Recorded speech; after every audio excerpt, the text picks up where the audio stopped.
So welcome Habibi with another reaction with the toxic couple. I see this video is hitting up the internet, so I wanted to check it without the reaction, and then I said no, I would like to do a reaction and share it with you guys. So I watched couple TikToks in it. It's Bassem with PBD in his podcast, and they speak about the heated debate between Israel and Palestine. And I know it was from the clip. I believe everyone also watched it from the clip, and it's really interesting how they speak. And I like Bassem Youssef how he speak, and he's really knowledgeable. So I would like to check it, and then we go from there. So let's dive in, guys. But before, make sure to subscribe for us and keep suggesting. And for me, I will do more. Today I'm free. I'm gonna do more. This one I'm gonna drop it today. And make sure to give me feedback about the design and about the design be simple. Still not in the stores, but just a feedback would be really nice. Thank you guys.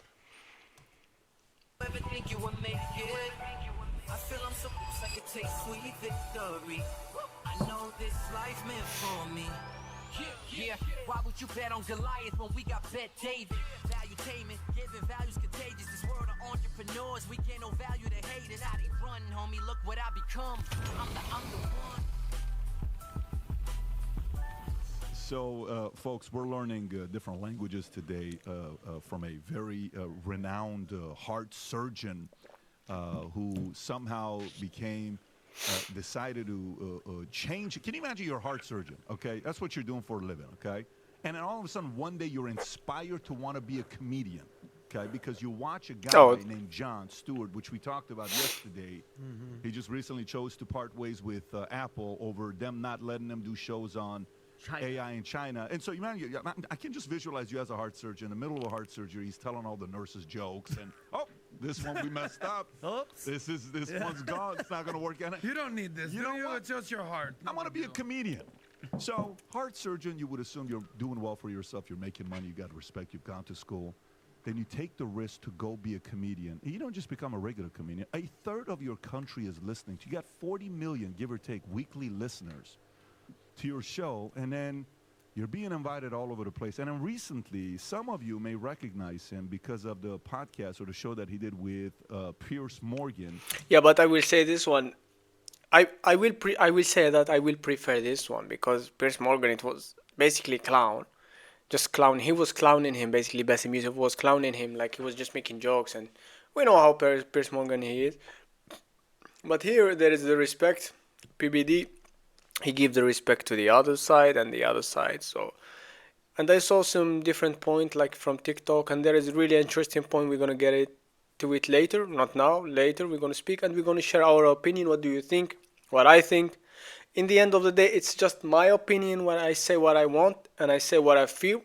And in the end of the day, you can say whatever you want. You support whatever you want. It's all respect. Which the angle he took was very different, satire, comedy. It almost confused Pierce. It was so confusing that Pierce had to get on a plane to go to L.A. at the comedy club to interview him. And it was a great encounter back and forth. Yep. Gave a different perspective to everybody. But today, we have in the flesh Bassem Youssef. How are you, sir? Hello. From the other side. Can you hear me? I'm a little bit under the influence. Yeah. And the influence meaning that I'm still under heavy pain medication. How long did you've been traveling? 48 hours. So just in 5 days. 5 days. In 5 days. I took the plane from LA to Dubai for 48 hours. And then I went from Dubai to Boston for 36 hours for another shows in Arabic and Kenyan. Then went from Boston to Dubai again for another. Oh my God! And then that was less than 24 hours. And then I took the flight from Dubai to Miami. I just landed yesterday. Oh my God! Yeah. And then you're performing. And I'm performing tonight. Tonight and tomorrow. And after tomorrow. And after tomorrow. Yeah, Friday, Saturday, Sunday at the Miami Improv. So you're fired up, is what you're saying. I am so excited, but I cannot hide it. Yeah, it's very. So I got a question for you. I mean, seriously, like before we got a lot of things we're going to get into. I want your thoughts on a lot of different stories, and you know, whether it's some current events, your background, politics. We'll talk Israel, we'll talk Palestine, we'll talk Egypt. We'll talk all that stuff. What was the turning point for you? Like, did people always know you were funny? Like when I talk to a comedian, I say, at what point did you know you were funny? Well, when I was 10 years old, my dad would tell me, hey, go out there and perform and make everybody laugh. And all my dad's friends, like Vinny, my dad's friends would watch me, and I'm like, oh my God, this kid's so funny. Oh, when I was, our life was so hard, and it was all about, comedy was what kind of lower the temperature for me, where I could use it, and with laughter and all this stuff. If you're a surgeon, you went to school 10 to 12 years to be a surgeon, right? So at what point did you know you were funny and you may want to consider a career in comedy? I never thought that I was funnier than usual. There was actually people in my school that were funnier. They're the one who were much cooler with the girls. I never had a girlfriend, so I was like an okay guy. You never had a girlfriend. I never had a girlfriend. With those eyes, you never had a girlfriend. Never, because I couldn't know how to speak to women. So when I finished my primary school, the elementary school, my parents took me into a much richer school, much more expensive school, and my parents were university professors and judges, so they were government employees, so they can kind of scrapped in order to push me to that. So that was the best school in town, which is great, but the problem, you feel you're not like that. So people didn't mind me. They were not mean to me or anything. But I wasn't boyfriend material. I played sports very well, and I was a nerd. So I was like a typical nerd who like glasses, and nobody wants to talk to him. He could just say that in a Muslim country I will reason with this one. I will say like how I was growing up in Algeria is different also, but in the same time it's same as Egypt, because we don't play with girls, we don't talk with girls, so we have that side like, oh, we play only with boys with boys and girls with girls. So we grew up in this kind of things. So we didn't think about having a girlfriend. It's just changed when we reach high school. Then you start changing, So you understand from that point. So I understand what he's speaking about, but it's just a Muslim country. This is Muslim country. That's how it's supposed to be. But I wasn't cool. I was one of the cool kids with all of the experiences and the money. And then when I finished when I finished the school, I went to the medical school. Now, medical school there are Arab, not Arabs, government. So everybody from all of the country comes in. All of the people who go to the free schools, and these people are they're like nerds, big time nerds. So I come in. I am from the rich school. Now I am I'm the soft kid from the kids' school. Yeah. 1 minute, guys. Just 1 minute. I resonate with. I don't resonate. I have a story about this one. What happened that we had. It's not my friend, but when I was in Algeria, in my city, we was playing football. Football, like me and my other teammate, and the other teammate was all doctors. So one of them just chose to be doctor just because his friend was good, but his friends are really intelligent. I believe everyone is intelligent, but he wasn't ready to do the work. And when he started doing the work, like, start fucking his brain off from morning to night, he ended up being crazy. He ended up fucking up. He didn't want to finish with medical school, and he ended up being crazy. And I think he's crazy right now, like literally crazy. He just go outside and stay outside and stare at you like this for hours, and then I believe. I don't want to say much about him anyway.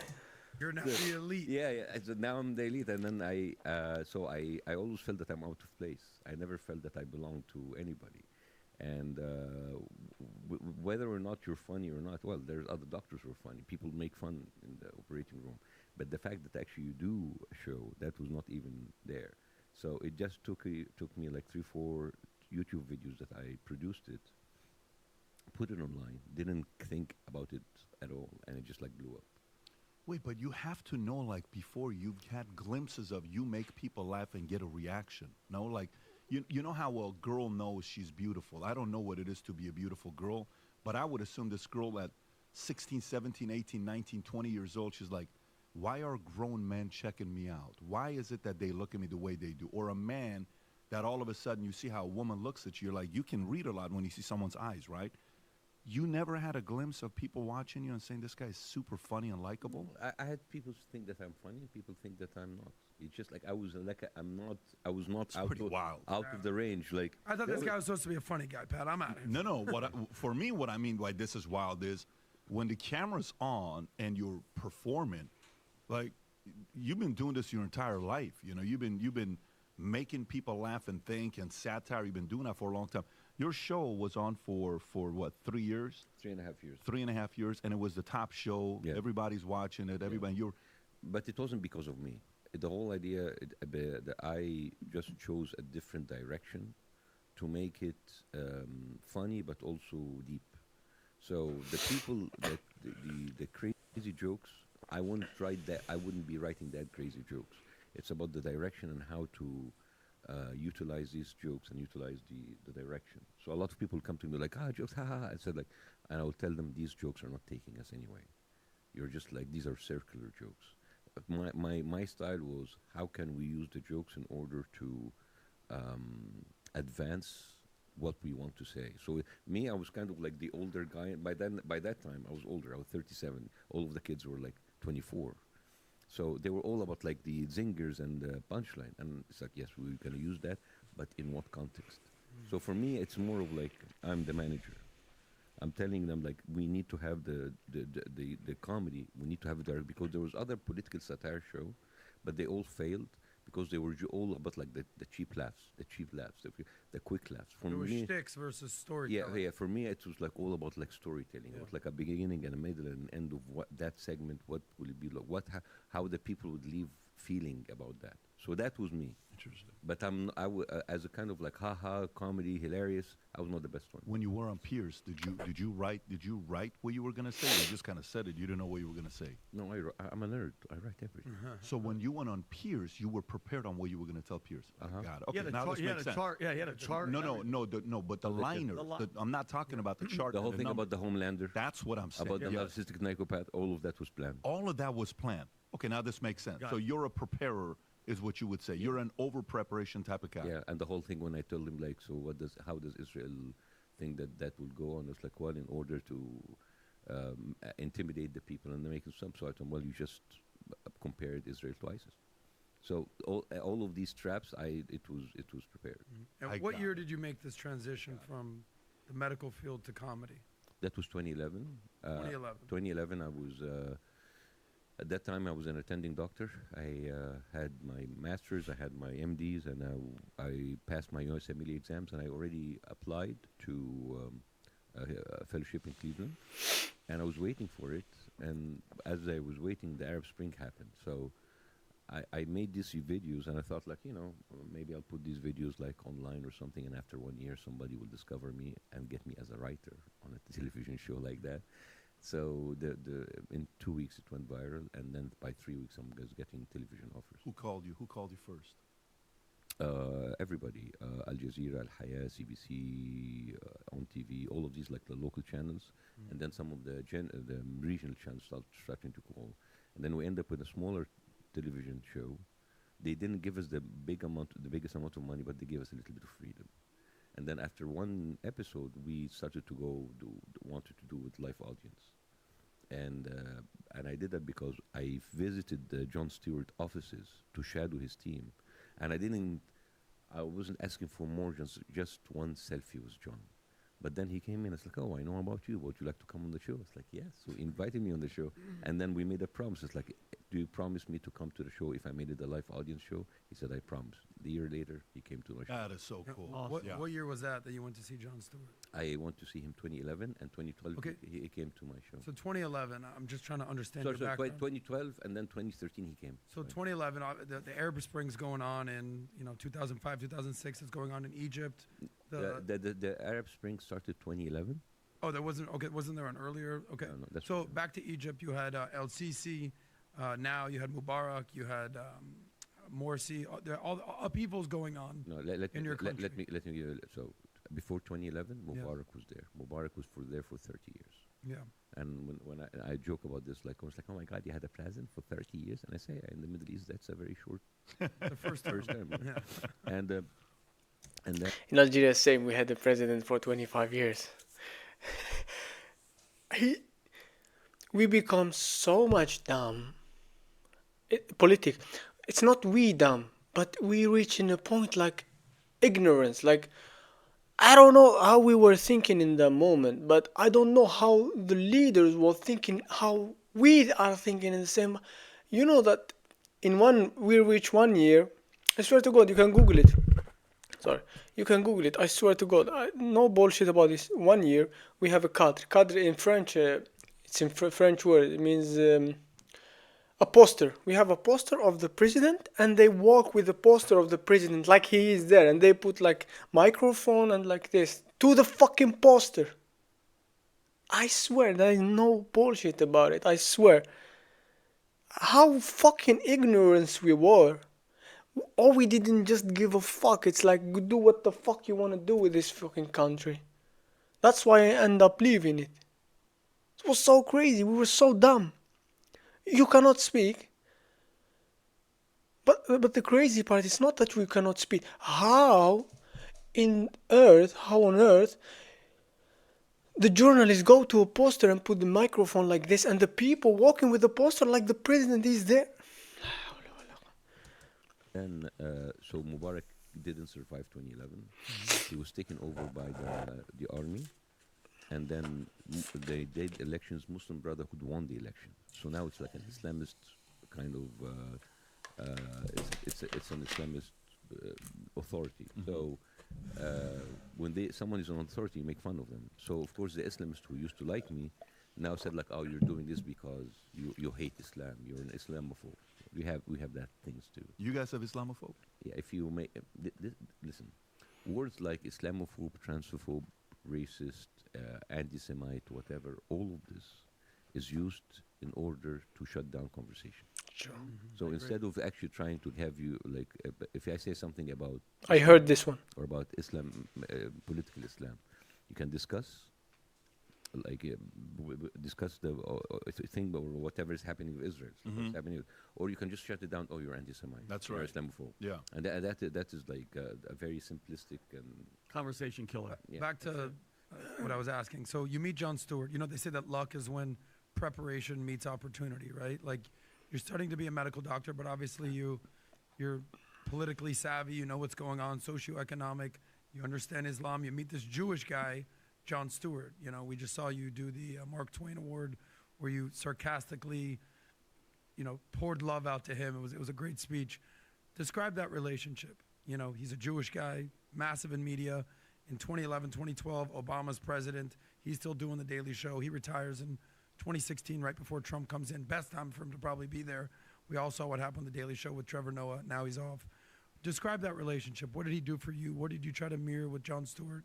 The good, the bad, the ugly. He's Jewish. You're Muslim. Just give us a little background. So I was watching Jon Stewart since 2003, 2004. We at that time we used to watch it on YouTube, and the first time I saw him, I didn't understand what was he saying. So in order to understand, I had to educate myself about Republicans and about Democrats and about.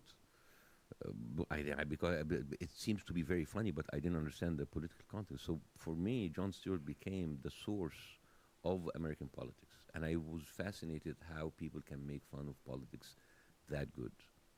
So I had this dream of mine for 8 years that I would have a certain show like this in Egypt. So I would even like write certain like drafts of television shows and make up the. But you know, but I kind This of is like Jon left it. It's Stewart. like, we're living under a dictatorship. There's no way this is going to happen.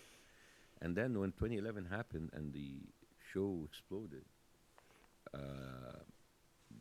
the foreign press started to come and see those people in Egypt, all of those people in the political activists, the revolution, and then, of course, they came and talked to me. And the first English-speaking publication was the Daily Beast. And on that day, I decided to plug Jon Stewart in every single way possible. So they would say, "What's your inspiration?" Jon Stewart. What do you eat 3 times a day? Jon Stewart. Who do you dream of every day? Jon Stewart. So it worked because the headline of that article was Bassem Youssef, the Jon Stewart of the Nile. And since then, it caught up. So my name and Jon Stewart became Synonymous. synonymous. That's great. And that was for me important, so they will know I was course. outside. So when by the time that I was asked to shadow his team already knows about me. He already knew about me. So when I went in, all I wanted to have like a selfie with him and just shadow his team. But he said he saw me. He's like, "Hey, dude, how are you? Let's go to my office." We sat in his office. I thought we sat for 5 days. We sat there talking for an hour and a half. Bassem, so that relationship's built, and you're looking at his style, you're like, well, I'm going to do the same model here, right? But in America, you can get away making fun of presidents and political powers and all this stuff, and you're the first satire TV show in the Middle East type of thing. This is not a Easy. business model in the Middle East. It's not like, It's not. hey, I'm going to go be the first this. Yeah, there's a reason why there's not this in the Middle East, right? Because they don't. When was it when you pushed the envelope with a joke or something you guys said where you got a knock and you're like, hey, man, all this stuff is fine, but you're kind of like increasing the temperature, and this joke is not going to fly here. It was with every single episode. Every Because- single episode. Because we're trying. There was political satire in the Arab world before I did it, but it was a kind of satire that avoids the obvious. We don't talk about the president. We talk about the minister. Don't talk about the prime minister. We talk about like the low life, employees. Here, like when the president went out, I would just like mock him, and that was something unprecedented. So when the Muslim Brotherhood came to power, they were not very popular by many people. They still have like a huge base. So I started making fun of them, and for a lot of the people, it's like, yeah, like those Islamists, yeah, they may had to be making fun, but the Islamists were very angry. Now, when the Islamists were removed by the army, was the challenge, because the army is untouchable. The army is much more sacred than religion. Oh. So I started kind of like trading around it, and that was enough for me to get cancelled once and twice. I got interrogated and arrested under a Muslim Brotherhood, and I got cancelled twice, and had my signal jammed a couple of times under the army, and I was going to jail under the army, and then last minute I left in November 2014. Did anybody know you were leaving or no? What? Did people know you were leaving? No, well, they came up with a verdict, fining me 150 million pounds, which is about $15 million at the time, for legal issues with my channels. Of course, they will choose other kind of. They're not going to say because of freedom of speech. So my lawyer said, like, you need to leave the country right now. So the verdict was at 12 noon, 4 o'clock. I was out. This of is Egypt. November 11, 2014. Yeah. And when you left, you're leaving how? Are you leaving like underground leaving, No. or you just went straight to the airport, There booked were the flight? but they didn't have time to put my name on the list. Wow. Yeah. So from that point, so right now, Bassem, like right now, are they, like if you went back, would you be flagged? Would they be like, hey, he's back? I don't think so. I have an American passport now, and they're trying to be nice to me, and I don't care. Good. They sent a lot of people to kind of it's just, you don't with authoritarian regimes like this, you don't know, because one day somebody from them said, hey, it's your country, you need to come back, and the next day I land in Jordan on the way to Paris, and I get detained to be delivered for the Egyptian, and you don't know who you're talking to. Like one day they tell you, oh, there's nothing wrong with Bassem, you can come any day, and the next day they send me hecklers in my shows in New York to spoil my show. This is when? 2014, 2015, 2016. How long did that last? It did that like 4 or 5 times, and then and then the New Yorker wrote about that. It's actually, you can find it in the New Yorker, called "The Heckling of the Jon Stewart of Egypt." I'm happy that they have a cartoon of me on the New Yorker. So it's called "The Heckling of the Jon Stewart of Egypt," and the reporter there attended it, and he actually described how here it is, yeah, how the people of the pro-military people were in Washington and New York were heckling me, and they were shouting at me, and even one of them went up and sang the Egyptian national anthem in the middle of my comedy show. So it's crazy. Like one day you'll, you're fine. You're our son. He's Egyptian. You can come back to your country, and then the next day you do that. Wow. Who wants you to shut up? Who wants to keep you silent? You know, you see what happens with Salman Rushdie. There's a fatwa on him. I'm not saying that's the case here, but clearly there's people that are like, shut your mouth. Who wants you to keep you silent the most? In any regime, in any regime. You will have the doves and the I will also speak about this one when I went back to visit my family, to see my family, because I didn't see them for 4 years. So I wanted to visit my family, and I have a problem with the army. So I cannot go. If my name is in the army, they're gonna take me straight to the army and pass. You need to pass the army. But so I didn't pass it. I went before. I was studying and I didn't go to the army, so I went out of the army in the 2019. I went out, so I was still studying, so they have nothing to do. I went to in Ukraine. I went to study also, and then came here. But in all cases, after 4 years, I went there for visit. And when I was entering, I still didn't fix the things with the army. So when I was entering there, the guy was checking me if I am in the army to take me directly, or or for me to give him like bribery, to give him couple money and he can allow me, because that's what they did to my friend. We were together, and me, since I have nothing with the army and he had some issues, so they just took him to the backside and say, we can let you go out now to the country, or you can just give us money. You can give us money now and we allowed you to go to the enter the country, or you can stay here till the morning till the army come and take you. They just did it on purpose. So me, I had no issue. But in all cases, the guy who cash, I don't know how he's called, but who was giving me like to enter pass, he checked me for 15 minutes. The passport is Algerian, everything is Algerian. I look fucking Algerian, and he stayed like that, and then he says, you know what?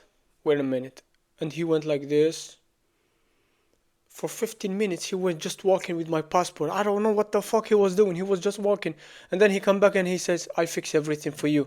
You don't need to talk to everyone for the questioning. What the fuck I did? What the fuck question? It's my fucking country. I'm with my fucking passport. What question are you going to give me? In all cases. And after that, after 15 minutes, and after that, he says, I fix it for you. No need. You can go. No need to thank me. You can go. But I didn't understand. He was asking for money.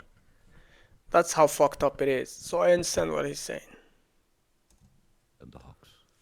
There's always the people. No, every fine thing is fine. It's like no, these should die.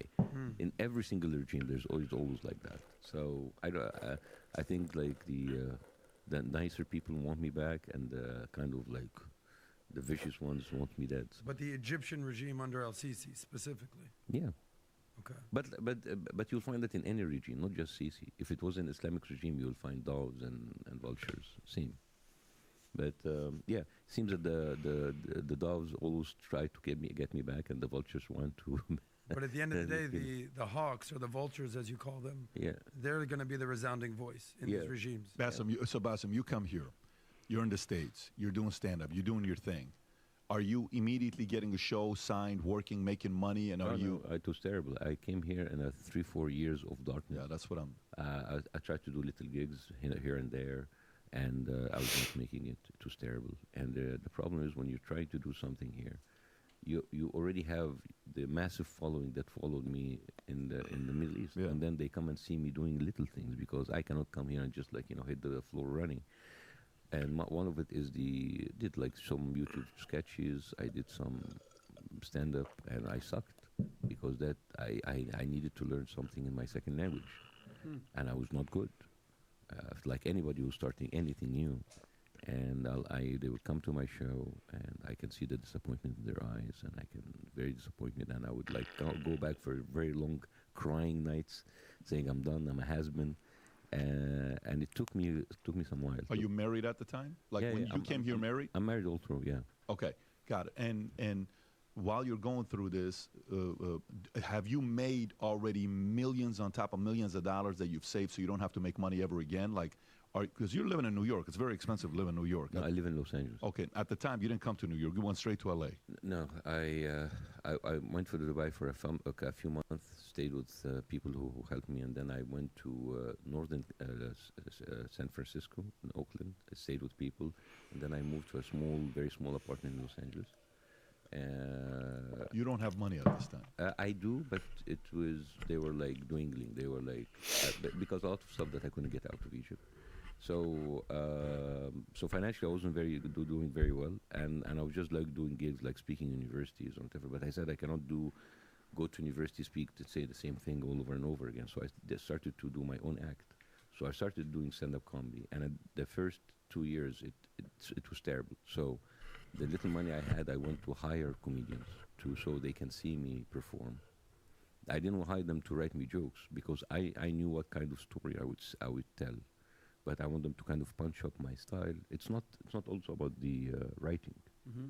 It's about the cadence and the rhythm and the speed and the delivery, which is different from one language to the other. So I had to learn that in a language that's not mine. Huh. So you can say it's not like getting like an Arabic joke and you translate it into English. So I had to kind of rewire my brain, and it was terrible as I said in the beginning. And only 2 years ago it became better, and my English stand-up comedy has actually been touring and filling like theaters and comedy clubs. So it's been going well. And so when the Piers Morgan came, it seems that it came in the right time, because if the Piers Morgan thing came like two years ago, I wouldn't have been ready. People would come and see, they will see like a bad show. But now they come to see someone, oh, he's actually like a good comedian, whether in English and in Arabic. So I think the timing was perfect. And there's not that many people, Bassem, that can do like both language stand-up comedy. So you're doing an hour. The Arabic show is a little bit longer, an hour and a half. The English show is an hour. Yeah. And we've been doing now very new experiences. So just the improv in Irvine, I did a whole weekend in Arabic. And that's the first time ever, like That's cool. a franchise comedy club will actually host something that's not in English. Here in Miami, I'm doing two Arabics and 3 English in the same weekend. That's awesome. So the fact that you bring in another language to the comedy club, not just that you bring in other audiences to come see That's English right. and Arabic. What they love about the other comedy clubs, they say you bring people that they will never see. Because Arabs is not part of their culture to come and stand-up comedy show. They go out to eat, the movies, cinemas, malls. To come in and get seated and listen to comedy, someone speaking to them like that. Yeah. That's very new. And I'm pretty sure, because we're Middle Eastern, I can only imagine, because that rarely happens, an Arabic guy coming to do stand-up comedy. Imagine the audience, but imagine the response of people like, hey, where are all these damn brown people coming from? Yeah. People must be shocked, like, who the hell are all these? But there's an element to that happened in golf, right? Tiger started playing golf. Exactly. Everybody's like, hey, I'm interested. I thought it was only a white man's sport. Exactly. No, I want to play the game. Yep. And you bring, some of that happens a little. Like when I went to Maz's show, Maz had a bunch of, Iranians. Persians, Yep. Even Tehran. Tehran is an interesting character, right? Yeah. The black Persian guy Black getting up and there and funny as hell. Yeah. First time I saw Tehran perform was, probably over a decade ago. Mm-hmm. And he says, let me guess, you look like an Iranian finance guy that drives a 750 BMW. Yeah. I'm sitting next to Jen. I'm like, oh shit, I came with the BMW today, 750. Bingo. Yeah, so it's great to see that. It's great to see what's happening now. The fact that the timing of it, of when it took off, where you actually are able to also deliver on the performance side. Let's talk about Actually, me and Mazen Tahran are going together to Dubai May 24th. Oh, A fantastic! big double bill. Fantastic. And Yeah, Dubai is the one of the few countries in the Middle East where you can just say what you want to say There's without the fear of getting your head chopped off. No, you can. You have Dubai, you have Bahrain, you have Kuwait, you have The Gulf states. Lebanon, you have Yeah, Lebanon too. Lebanon, Jordan. I played on all of these. But not Egypt. Not me. It's actually like Russell Peters was just in Egypt. So Was it? Are there any Middle Eastern countries you just would not feel safe going, or just completely uncomfortable going there telling jokes? What countries? for now, for me, Egypt. Straight up. Like, would you go to Afghanistan? Would you go to Iraq? Would you go to Syria? Afghanistan, no. Syria, no.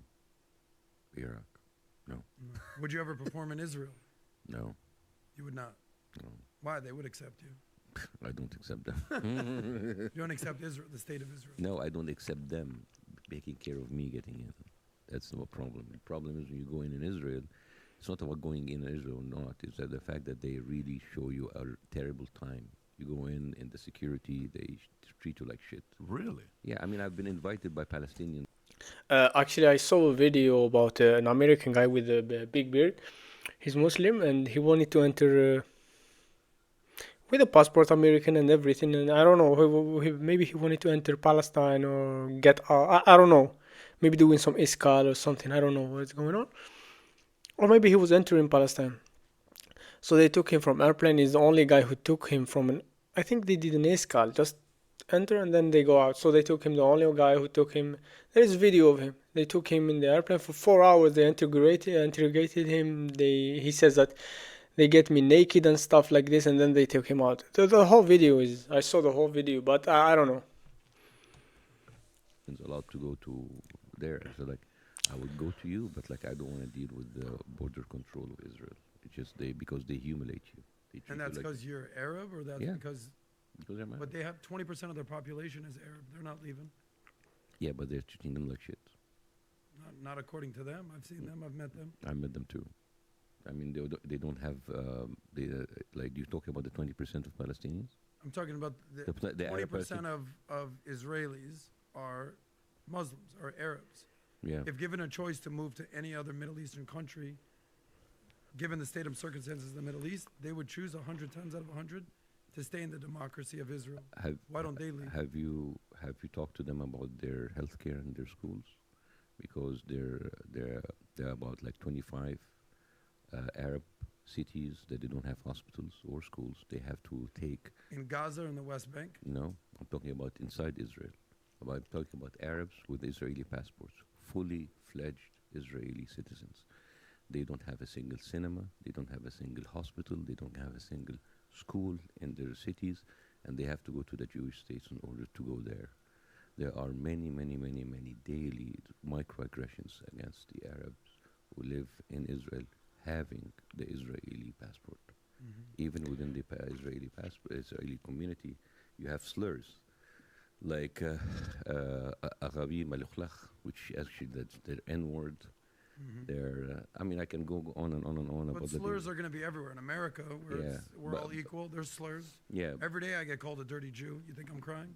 No, but like every day here, if you find someone's like nigger, that would be not Basically 200 years of America. exactly. But like when you have like one part of them is much more stronger, and actually control the other one, and all they do is like slurs because the Arabs cannot do slurs against the Jews. So why don't they leave?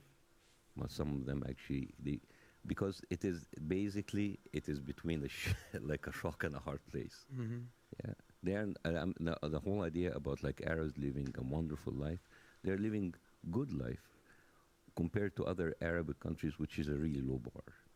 And the fact that like can use like a low bar to sell, and at least they're happy now. It's like I'm living here because I don't know where else to go. I appreciate you saying that because the bar in many Middle Eastern countries is very low. I'm not coming here to defend any countries. I know you're not. I'm asking what countries you would go on tour. I'm just saying that the security and the equality that Israel wants you to think that they have it between all of their Arabs, it is not true. They have something called zoning committees where you as an Arab coming in to get an auction, to get a house in a Jewish town, you will not be allowed to take it. And it happened more and more and more before. It happened in Nazarit Elite. It happened in many cities that I actually talked about. There was like an auction where they found that most of the people who are getting the houses were Arabs, and the city canceled the auctions. And they canceled the auction saying that we want to preserve the city of Tarshiha as a Jewish, Zionist, secular country. So I don't know how Zionist and secular and Zionist come in the same city. So it's interesting too what question you're asking, right? Because like I'll sit there and if you want to read this real quick, I'll sit there and I'll talk to my friends in California. And I'll say, hey, California, this, I hate California. I hate this. I hate that. I hate this. And he was like, why don't you leave? I can't leave California. Why can't you leave California? Well, because I think here he just writes something like question and stuff like this, and he tell him if is it okay if I ask you like this or you go to this high or something like this, and so he accepted, and then they're gonna move on to an interesting topic. And I guess this. because my family's here, my unit's here, my kids are here, my uncle, my aunt, my grandma, da-da-da-da-da. Okay, got it. But I hate it here. I wish I was living in Texas or I was living in Florida or whatever, okay. Some people here, I can't believe, da-da-da. Okay, why don't you leave? Well, I can't. This, that. We lived in Iran. We left. Lived in Tehran for 10 years. And I mean, I went to school there till fifth grade. I read, write, Farsi, everything till I left. And I went to Germany, right? I lived in Germany for a year and a half. And then we finally get here. Like, holy shit, we make it to America, right? It's like, I think I'm doing the same path. But going to America, I don't think so. I'm doing the same path, but I don't think I'm going to America. I went to Algeria, Ukraine. Ukraine started the war. Fucking fuck. That was one of the. I cannot speak about it. Maybe another topic. Maybe when I do a live, you can ask me. I can answer this kind of conversation. I can. And after that, me and my wife we moved here, and for the moment we still like balancing. We don't know what to do, like every account, we don't know what to do, where we go, stuff like this. We're moving forward. I'm trying to move forward, trying to learn the language. I already speak four, so I'm added in another language, so it's a little bit crazy in balancing between. So I understand his part, what he was talking about here. The war is not easy, well, especially when like you lose everything. I didn't lose everything, but my wife did, so basically I lost everything. living in Germany for a year and a half. And then we finally get here. Like, holy shit, we make it to America, right? It's like a dream. But the people that, it's not the people that can't leave that give the argument of why don't they leave. It's the people that can leave that choose to stay. Why do you choose to stay? Like, I'd love to have a room full of 50 people who are Arabs who can choose to leave Israel. Why are you not leaving? Make sense? Just to kind of get an idea. What would you say? Why are you not leaving, right? If you have the ability to leave, you can go to a different place. Why don't you choose? Why do 2 million people in Gaza being bombed every single day for 100 days? Why don't they leave? Because that's their land, right? So you can be living in a very shitty situation, but you will not leave because you know that you're not going to get back again. There's those people living in Gaza, 2.2 million people. They're living under subhuman conditions. They could leave. As a matter of fact, everybody pushing them to leave through Sinai and said, "Oh no, we will not leave because this is our land." Sometimes you get connected to the land, and it doesn't matter how bad. So to answer your question, why don't you leave? Because that's their land. Yeah, I'm talking about the Arabs in Israel, but Yeah, the because they consider that still their land. yeah, but there's so many different ways we can have this conversation, but everything for me comes down to socioeconomics. Okay, to me, I'm always wondering, why is the Palestinian plight at the forefront of the news? Right now, we're starting to see Yemen in the news. People don't realize for 10 years there's been a civil war with the Houthi rebels, Saudis, Sunnis, Shiites, Iranian-backed militants killing each other. Never in the news. Syria, tens and tens of thousands, hundreds of thousands of people murdered. We know what's going on in Iraq, what's going on in Afghanistan. This is not an anomaly in the Middle East. But in my opinion, humbly, with all due respect, what's going on in Gaza is the equivalent of BLM in the States. What do I mean? So, black on black crime. Every single weekend in Baltimore, in DC, in Chicago, you name the city, there's black on black crime. Let one cop kill a black guy, George Floyd, national, international news. In the Middle East, Yemen, Syria, Lebanon, you name it, Iraq, every day, Muslims are killing other Muslims. A lot of it is Islamists, fundamentalists. There's no marches, there's no protests, but Israel defends itself after October 7th, and I've seen you condemn Hamas for October 7th, but you've also sympathized with the Palestinians, as you should. But all of a sudden, that's the biggest story in the news. Why the distinguishment? Why can't Muslims There's a say... difference between comparing conflicts, civil war, and then allowing another country to bomb you from the sky every single day for 100 days. You cannot compare the both. And actually, your tone of voice, when you say, oh, there is like black on black, Arabs killing each other, in your undertone is saying, yeah, they don't deserve to live, so let's Israel kill them. 0%. This is exactly what you say. No, this is what you say. That's not what I said. No, this is what it's saying. I asked a question, you're reading into my tone. You have absolutely no sympathy for the Palestinian killing because That's not true at all. Don't put words in my mouth. No, seriously. I 100% have sympathy. Your entrance into this conversation is extremely racist because you say, well, Arabs have been killing each other. First of all, the Arabs have been killing each other. These are called either. Yeah, the way he entered this topic is he didn't enter it good. He says, why every time this topic where it's like Okay, Israel is killing Palestinian and what, you know what I mean? Like, but he didn't enter it very well. This kind of topic, he should goes like, okay, this is point and a point and a point, and then he go. But he speak like, oh, black on black, it was crime. It was normal killing each other, black. But one cop killed a black man, and it goes. The whole America went crazy. You know, it's like entering. Oh, black and black is okay, but I don't understand. But I don't understand. But the way I didn't feel it the way he entered is like, oh, it's okay, because when someone like from same s- thing kill each other or hurt each other, it's okay. But when another one do it, it's not okay. Why? I don't know how. Proxy That's how wars I or get it. civil wars. But this is different because the America is not standing behind Saudi Arabia, voting every single UN resolution, like Israel. Israel is killing Palestinians, and nobody can do anything for them in the UN or the Security Council. Right? You can talk about how Saudis are killing the Houthis or the Yemenis or how Iran, but when they go to the Security Council, America doesn't use the veto. You know how many vetoes did America use since the inception of the Security Council? How many? Tell me. 88. How many of those were they used in order to protect Israel from a veto? Zero. 56. Oh. The superpower of the world over 50 years used more than 65% of its veto power to protect one country. You cannot compare both. So why do you think that is? Why is Israel so aligned with Israel? I'm sorry, why is U.S. so aligned with Israel over Gaza? I don't know. I mean, there's like a million. Ask yourself. There's a million. Why? So why? I wanna know. Tell me, because they're white like them. Are they allowed to? Who's white? Well, I mean, a lot of Americans consider white? Israel is the white. But you know American. for a fact. I know. Most Israelis are it's- Sephardic and they're brown. It's the perception. So it's bullshit, It's the is what I'm perception. saying. Exactly. It's a perception. You know. So this is how Israel promotes itself. We are a secular. We are a democratic country. I have never seen a secular or democratic country that would actually give contraception shots to its own citizens, to their Ethiopian Jews, and make them not to reproduce. And until 2013, they have confessed doing that. They have been doing this for 10 years. That is not a democratic country.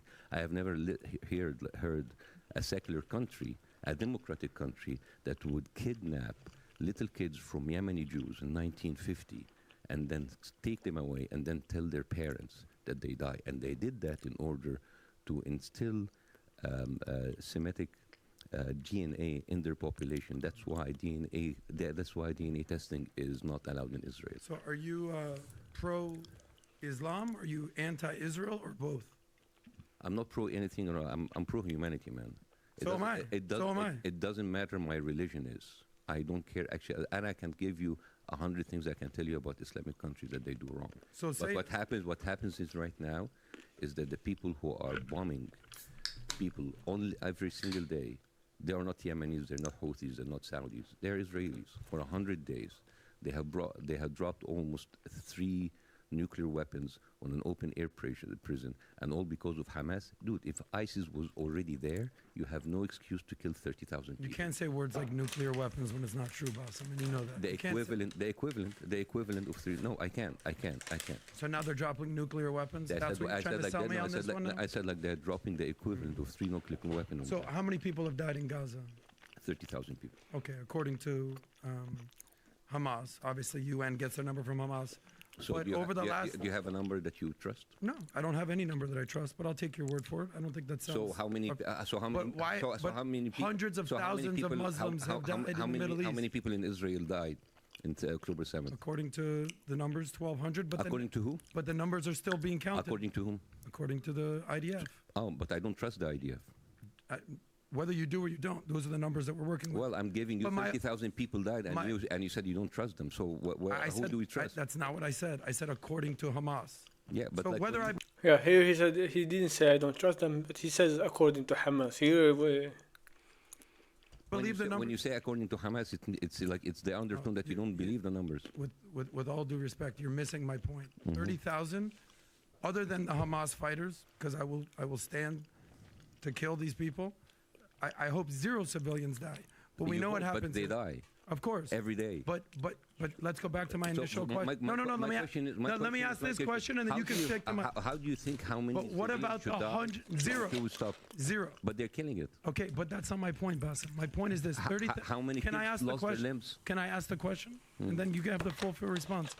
Why is this issue at the forefront of the news when hundreds of thousands since 9/11, 5 million plus people in the Middle East have died? 5 million. 5 million versus 30,000. Where are the marches? Where are the protests? You haven't been But- around.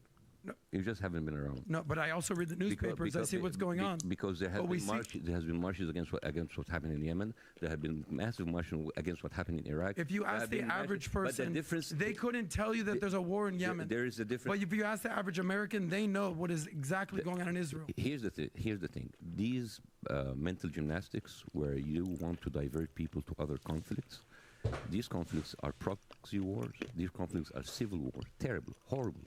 Civil war. There's been civil war happening in all kind of Asian and African country.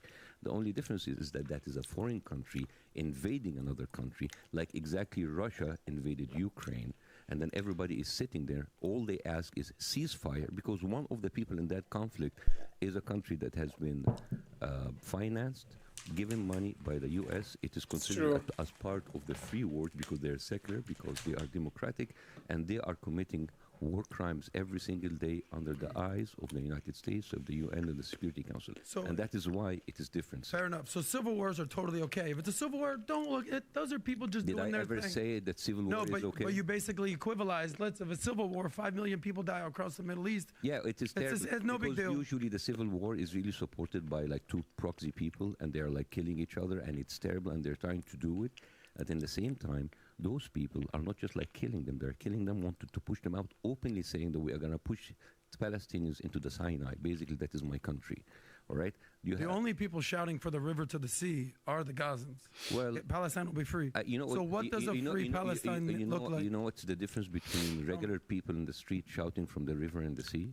These are regular people that are carrying flags in the street. You know what's happened on the other side? You have a government official like Bitzail, like the Minister of Finance. You have Bin Ghafir, who is the Minister of National Security. Both of them, by the way, were arrested many times for acts of terrorism against their own country. Wait, these are Israeli prime ministers?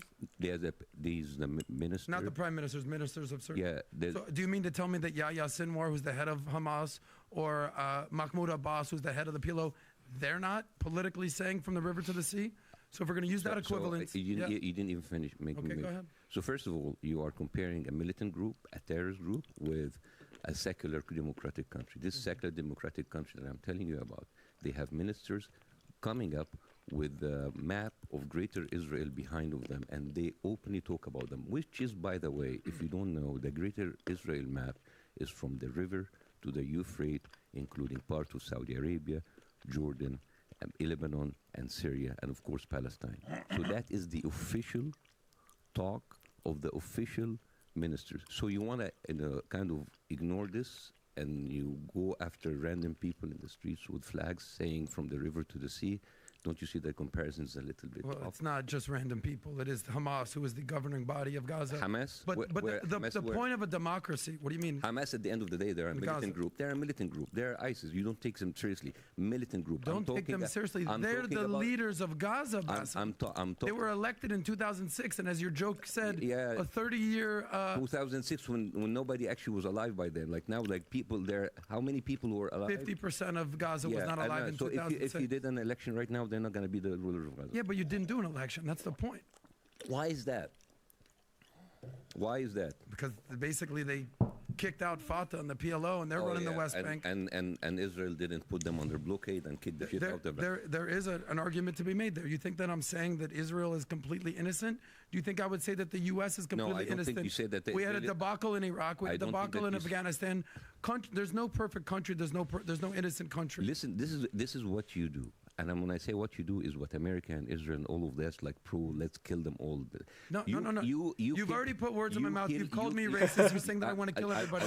I said none of those words. You kill people and then you ask questions later.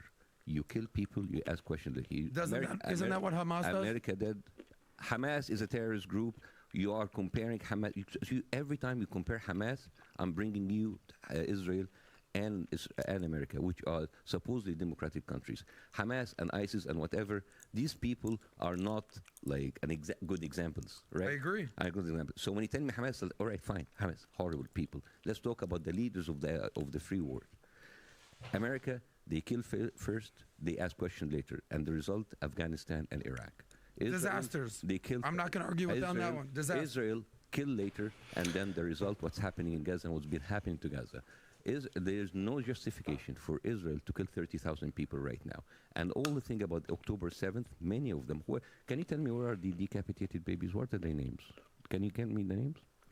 You want me to go over every dead, decapitated Israeli baby's name? I think that story was refuted, wasn't it? It was refuted many times. It wasn't real. And it was the biggest story. What's your point? That Hamas didn't kill babies? That I didn't kill women? What I say, if you have There's hundreds of people kidnapped by Hamas. What's your point? No, they're kidnapped, yes.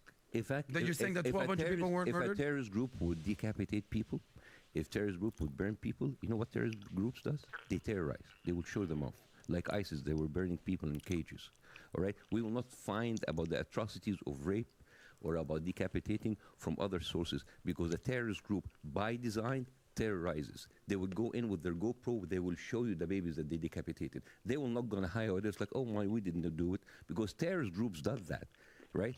Remember ISIS, when they were burning people in cages, they like to promote their terror because the terrorist group wanted to terrorize the public. We have not seen anything of that. That's one of the most naive. This Bassem Youssef, he have really good argument. But let's say the other one. What are you gonna say before we speak? Wanted to terrorize the public.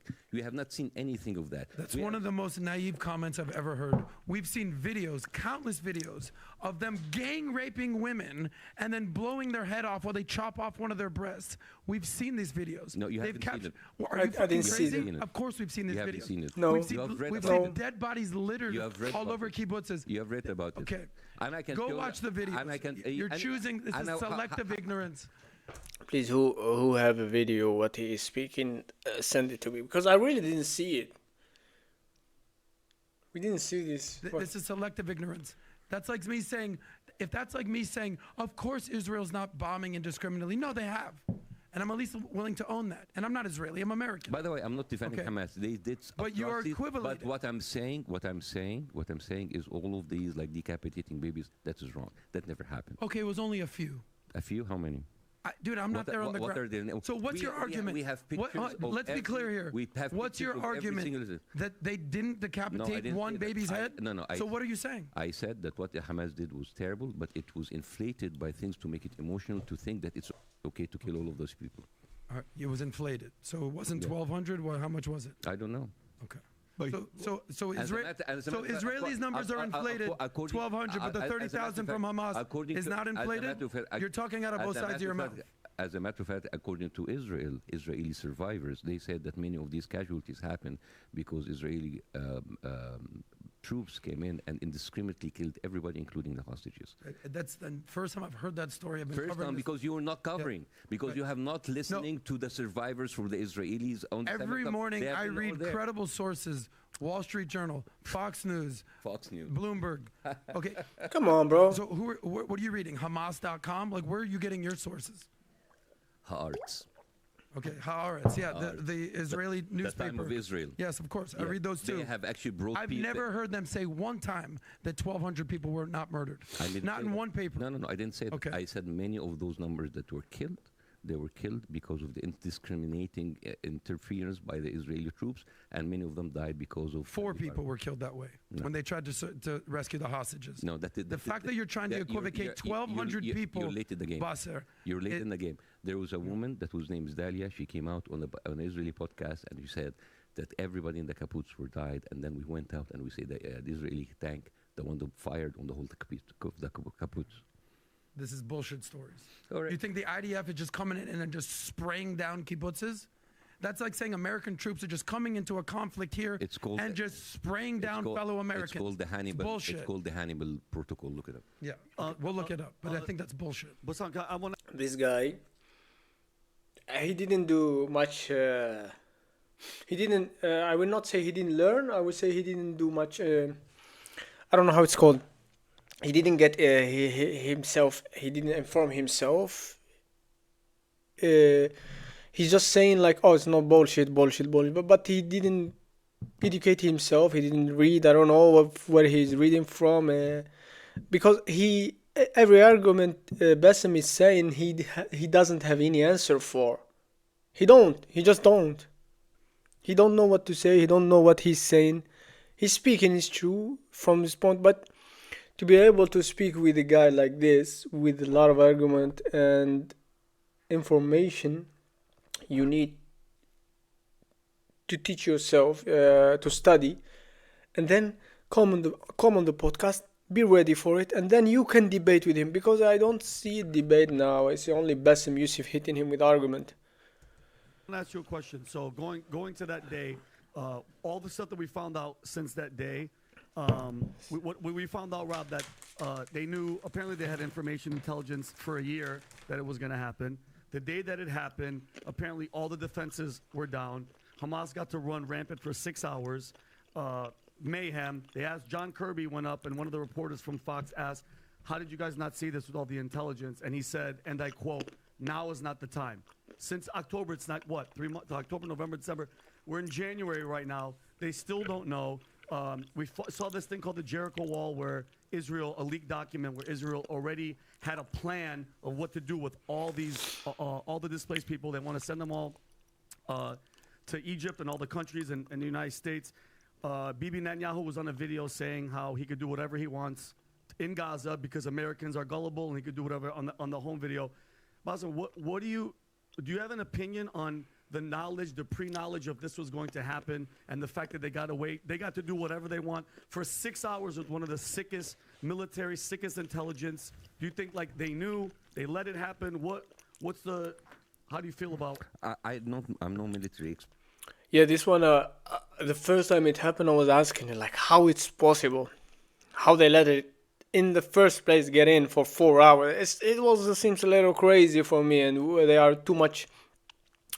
They have a lot of too much like technology, so it cannot be possible. You tell me you don't know how it's.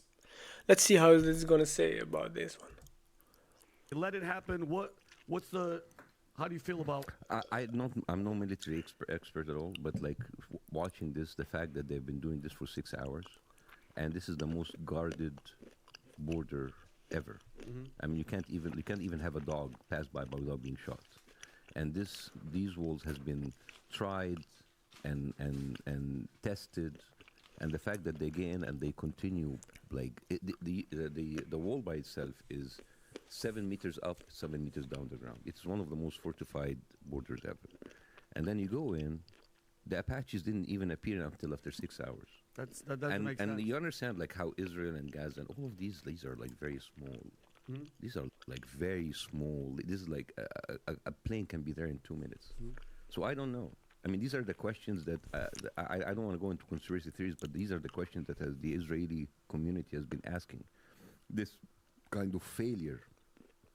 A lot of people inside, again, conspiracy theories. I don't want to adopt any of them. It's because of Bibi was having under a lot of pressure from his Supreme Court, so he wanted something to kind of like divert it. And when people want to divert something, like they make a conflict. Mm-hmm.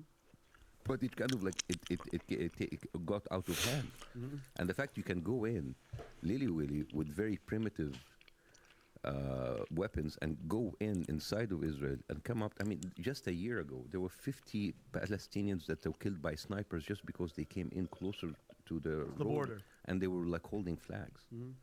So the fact that they go in and you see like all of these military bases empty for the taking and coming back with cars and with people and with hostages.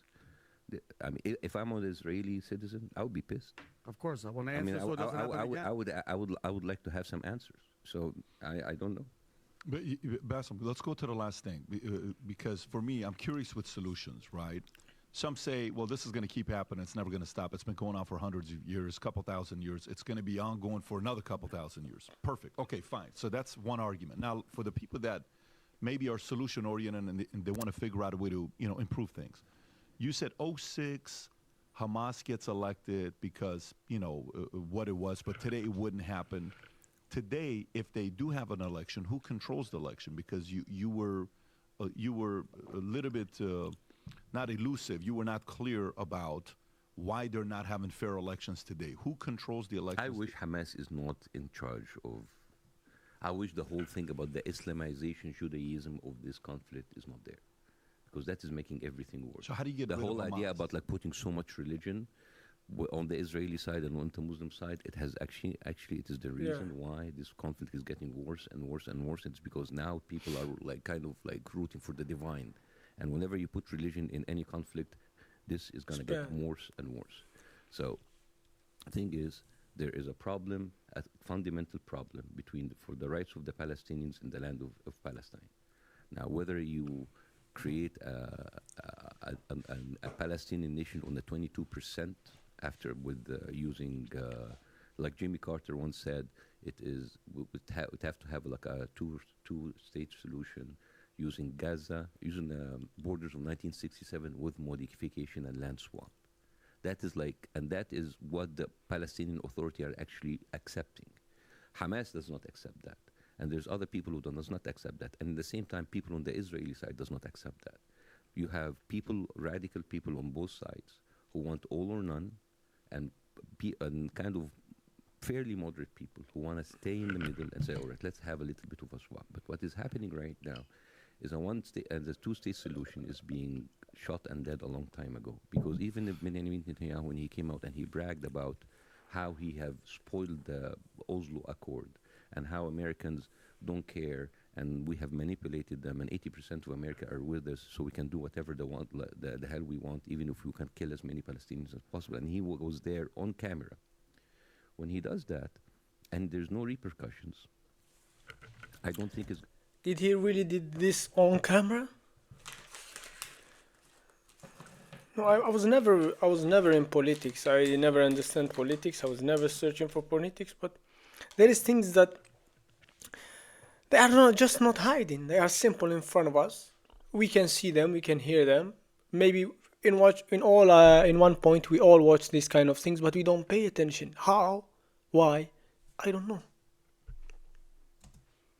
Going to get any better, and I think it's going to be a matter of time until those Palestinians will be.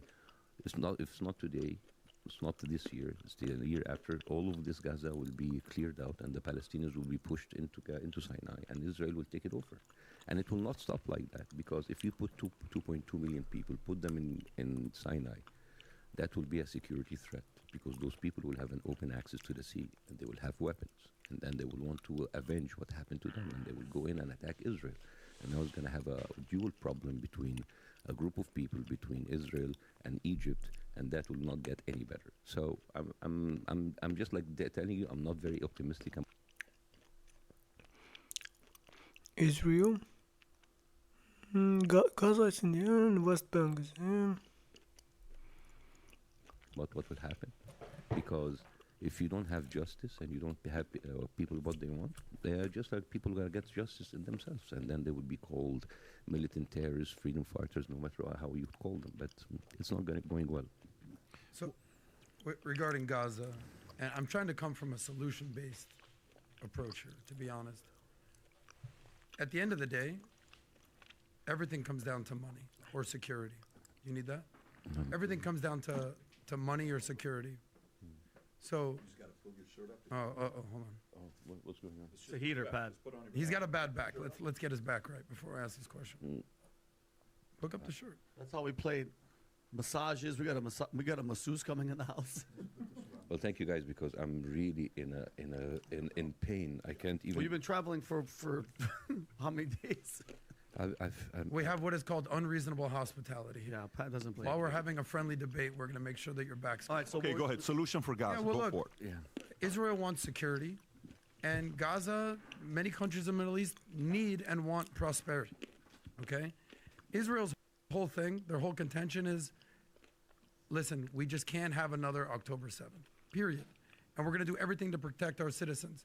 The people in Gaza, they're no different than other people in the Middle East. They want prosperity. Freedom. The problem in the Middle East, in my opinion, my humble opinion, it's not just an Islamic issue. It's certainly not just an Israeli issue, because by the way, it is an Iranian issue. That's the tip of the spear when it comes to the mafia-like regime that's running Iran over there. But it's socioeconomic. People need economic improvements. People need political certainty. And when you combine that with Islamic fundamentalism, you sprinkle in a little jihad, throw in a little anti-Zionism and rhetoric, you'll get what's going on in Gaza. But look at the countries that are thriving in the Middle East, and look at the countries that are basically the Gazas of the Middle East. Unemployment rates. People need jobs, okay?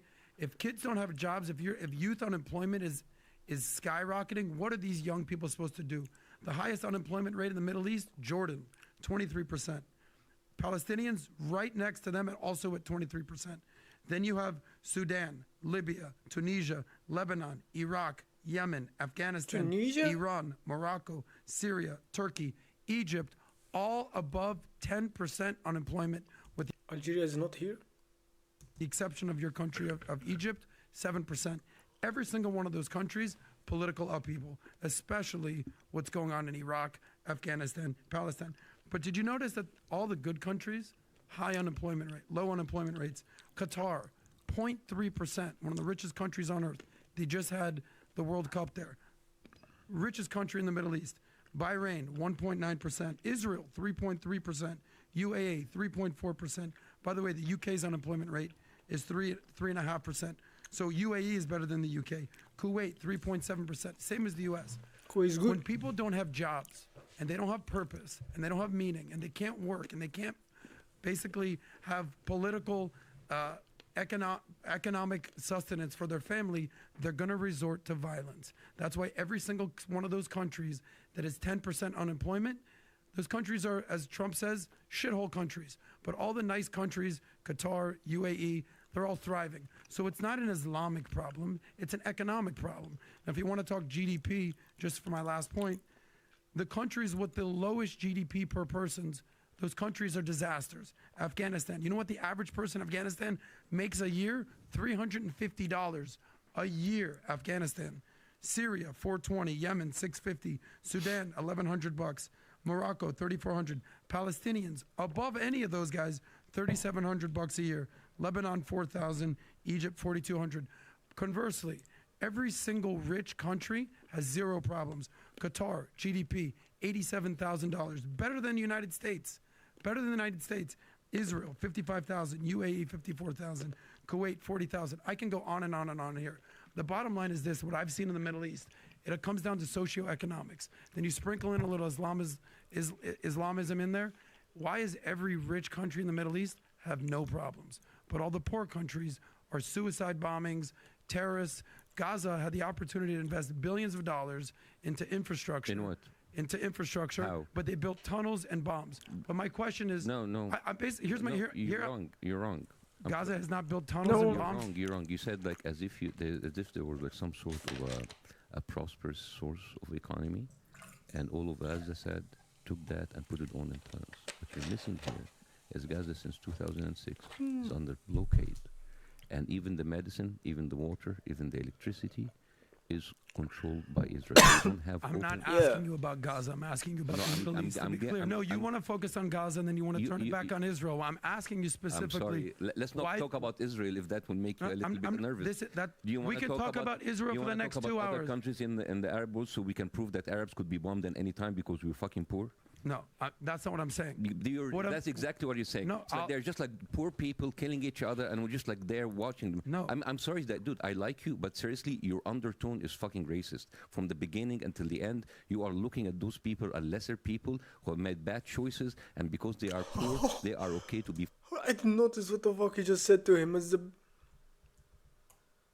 Gaza, I'm asking you about No, the I'm- Middle I'm- East. To I'm be ge- clear, I'm- no, you I'm- want to focus on Gaza and then you want to You- turn it you- back on Israel. I'm asking you I'm specifically. sorry. No. Let's not Why- talk actually, about. actually, I also like this guy. I really like him. He's just a little bit, it's a debate. So you understand, it's a debate. Maybe it doesn't come from a hate place, but it's a debate. He need to make it spicy. I got it. Israel, if that will make you a little I'm- bit I'm- nervous. this- that- Do you we wanna can talk about Israel do you for the wanna next talk 2 about hours. Other countries in the Arab world, so we can prove that Arabs could be bombed at any time because we're fucking poor. No, that's not what I'm saying.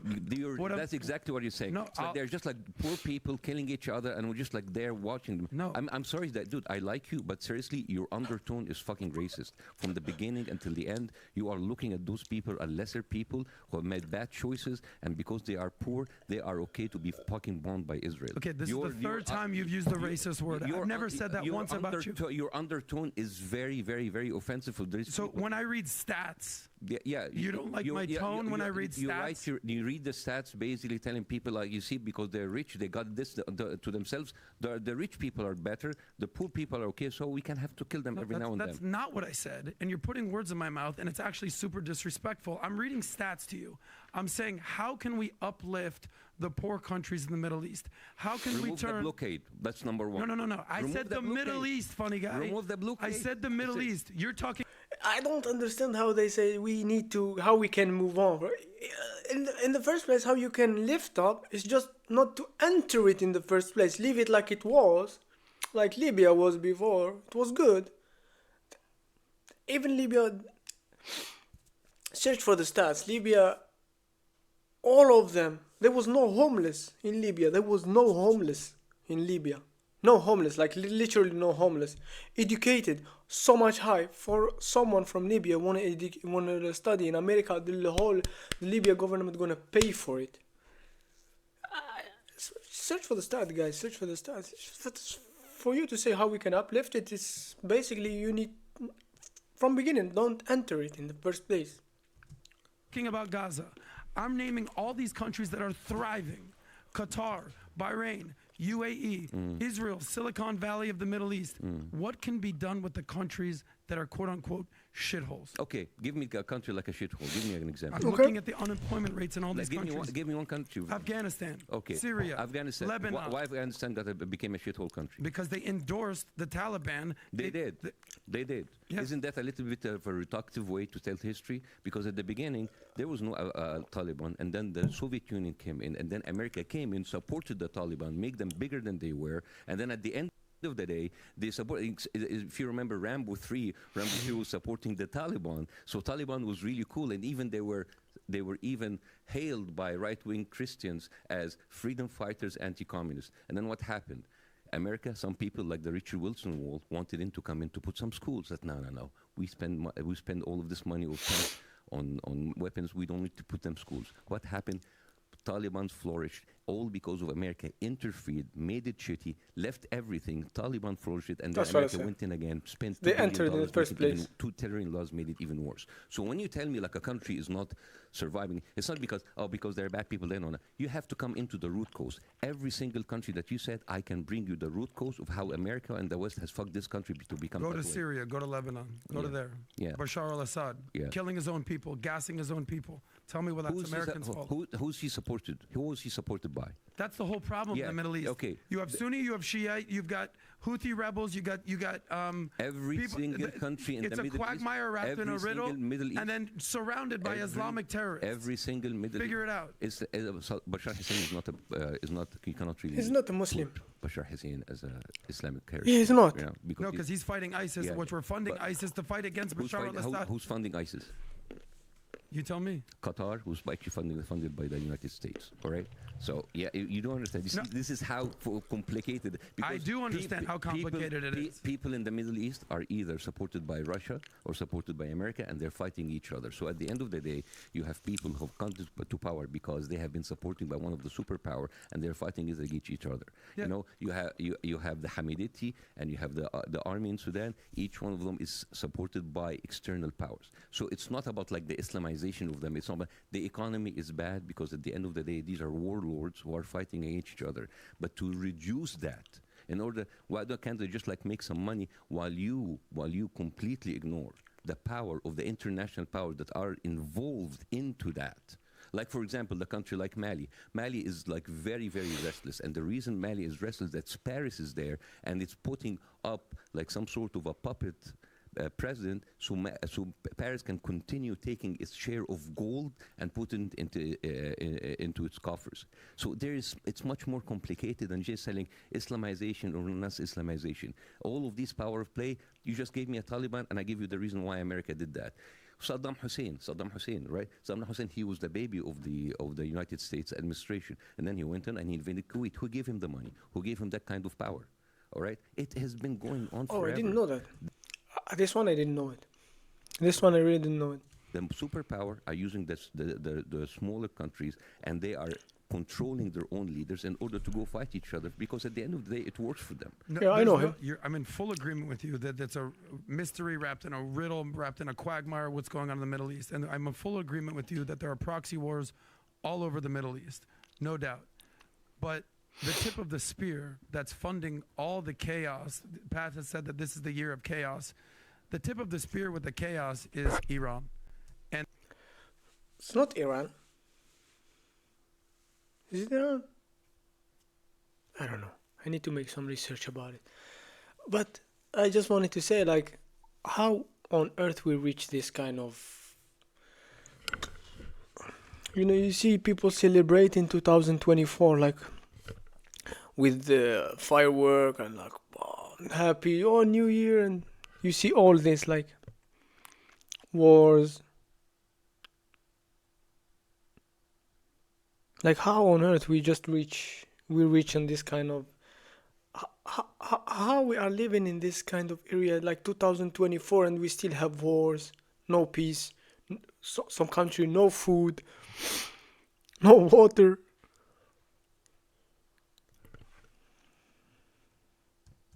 And there's no, I mean, who's funding Iran? China, Russia, they have a relationship. Azerbaijan, yeah, they have some yeah, sort yeah. of relationship.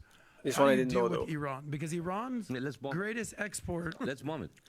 No, Well, we haven't done it yet. no, let's bomb it. I don't think we should bomb I it. think we should. Okay. No, let's Well, bomb it. Then let's I mean, elect you for a government I mean- official, I mean, you and bomb- you're no better than what's going on. You're no let's better bomb than, it. What Nikki than the Haley said. ministers. That is the. So you're the Nikki Haley camp. That- Let's go for it. That's the answer. Bomb Afghanistan, bomb Iraq, bomb Palestine, bomb Iran, and let's see what happens. I speak sarcasm better than the next No, guy. no, I no. trust you. I know you're being sarcastic. 30 But what do you do about a 30 regime years- 30 that is years- funding Houthis, Hamas, Hezbollah? They are the I ones who remember- are sowing discord. I What do you do about Iraq? I remember like Colin Powell in the Security Council, like, let's bomb Iraq, and then they bombed Iraq. How is bombing Iraq had done to this country? It was a Let's- fucking disaster. Oh yeah, really? But Yeah. it will not be a fucking disaster to bomb Iran, right? I'm agreeing with you. I know that Yeah. you're speaking No, sarcasm, so people but that you aren't see, you say watching. like, oh, it's all about Iran. It starts like Of this. course it is all about Because, like, Iran. because 20 Who's funding the because- Houthis? because- Who's funding be- Hezbollah? because Who's 20 funding Hamas? Because 20 years Billions of dollars they're giving to terrorist organizations. Because 20 years ago, and you just 20 want to years ignore ago, that? 20 years ago, it was Iraq. And 20 years ago, it was Afghanistan, and they bombed them. I got a question for both of you. I'm actually really curious and listen to both of you guys. This is my question. Okay. The part that both of you guys agree that we had a guy on the only guy, one of the guys I've had on a couple times, his name is John Perkins. He wrote a book called The Economic Hitman. I don't know if you've read the Yeah, book. I know. You know who he is. Okay. And one of the things he talked about the model on what it was, they go to a president, and that's what he did, by the way. This was his job, okay? He goes to a country that has a natural resource or location, oil, it's close to something that they can have some kind of control, and they go to him and they say, here's what we're going to be doing. We're going to come here, and we're going to bring billions of dollars of infrastructure to your country. However, here's what you're going to give us. Okay? And then the presidents who said no, he says, couple of them they killed. Oh, shit. That was his job, okay? And he doesn't say he killed them, but he says, if you said no, when I went back and I had to report back to the people that I work for that you're saying no to, guess what? Bad things are going to happen to you and your family. Wow. And it happened. Then In front of the our next eyes. model was, we bring infrastructure, then we make the country go bankrupt, then you give us everything, then we control you. Are we naive enough to That's believe? what China is doing now. Exactly.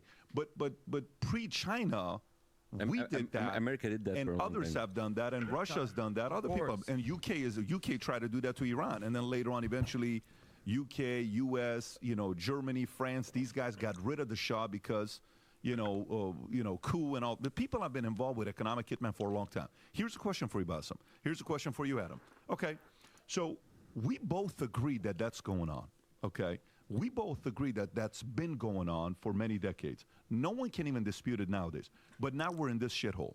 And what I mean by shit show Shit show. is insanity everywhere. Bassem, what do you do now? Is it more from the standpoint where a part of you was almost not optimistic? You're like, Pat, I think this thing's going to go and nothing's going to happen. It's going to continue all this other stuff, right?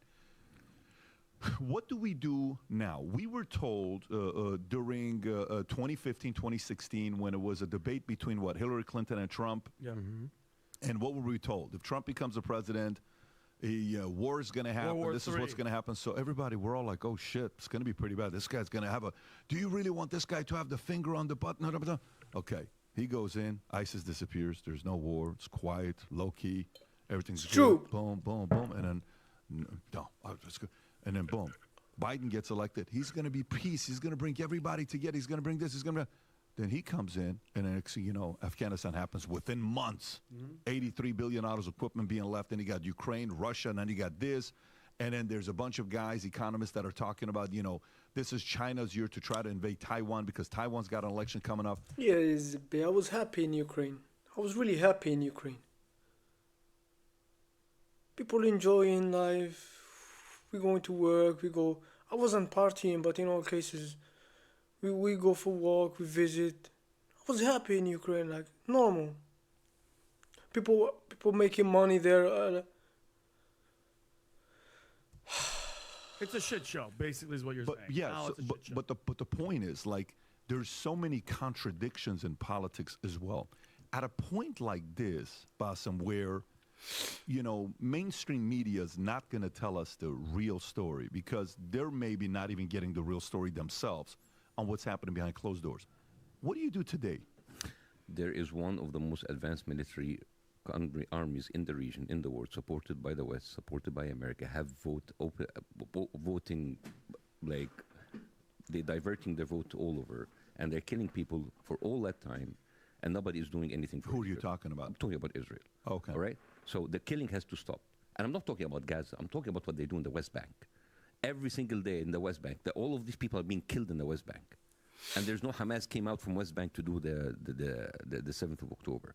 All right? Just a couple of days ago, like a woman was walking with her children, stop, pop, snap, walking the street. That is the regular days of people in the West Bank. Do you think the problem is Gaza? What you see in Gaza is an accelerated, exaggerated form of what's happening in the West Bank too. So you have a country that has occupied the land, and they are like making people living like animals. And if you deal people with like animals, they will come up as animals, right? So that is the crux of all. We can talk about politics and about economy. It's here till the kingdom comes. What is happening is horrible injustice happening every single day. They're taking people, strip them up, saying them that they're Hamas. You have like an 11 person being killed every hour. You have 247 person being killed every day. That is in 5 days. That is like 1,400 people that were killed on this October 7th. You have 30,000 people. And the thing is, when you say 20,000, 30,000, numbers don't don't mean anything anymore. If I told you 1 million people died in Gaza, you will not flinch because their numbers have become so... It's true. See, it's nobody... I don't disagree. So we go into these circular motions. How can we stop that again? How is that? No, there is killing happening every day. My wife's family have actually cheated death so far for 100 days because they've been running from Khan Yunis to Rafah, back to Khan Yunis, and they were told in the beginning that Khan Yunis and Rafah are the safe place because it's in the south. And then they were telling them, these are the safe path. Yeah. Take these three safe paths. These are the buses. They will run into the buses, and Israel will bomb the buses. After being guaranteed that this is a safe path. This is murder every day. So I don't know all of these circular wars about like river to the sea, what's happening. That doesn't make any sense while people are being killed every single day. We have a tragedy, a genocide, a Holocaust happening in Gaza, and everybody is just like playing their balls. It's like, what do you think about the economy? What do you think about that? What do you think about Iran? That's bullshit. There's killing happening right now, and we're just like watching it and trying to fill time with useless conversation. But how do you fix it short term, though? Because short Make term... Israel stop. There's no... How do you do that? Okay, exactly. America has to tell Israel stop because basically Israel is a client state. It's taking all of its money in the States. It has actually sucked America dry with all of the money that it's taking away from him, and yet it's not doing anything. So why do you think Biden administration is not telling them to stop? Because they are fucking cowards. Because it seems that every 4 years, every American president go and kiss the hand and bend the knees and go to AIPAC to make them sure that Israel is much more important in their foreign policy than America itself.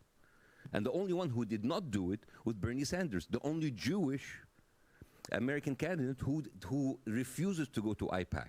And you cannot call that anti-Semitic, right? And you have to be very, very careful about being anti-Semitic or anti-Jew, because if you call me anti-Semitic, I'm just like, I'm going to fuck you, man. I'm not.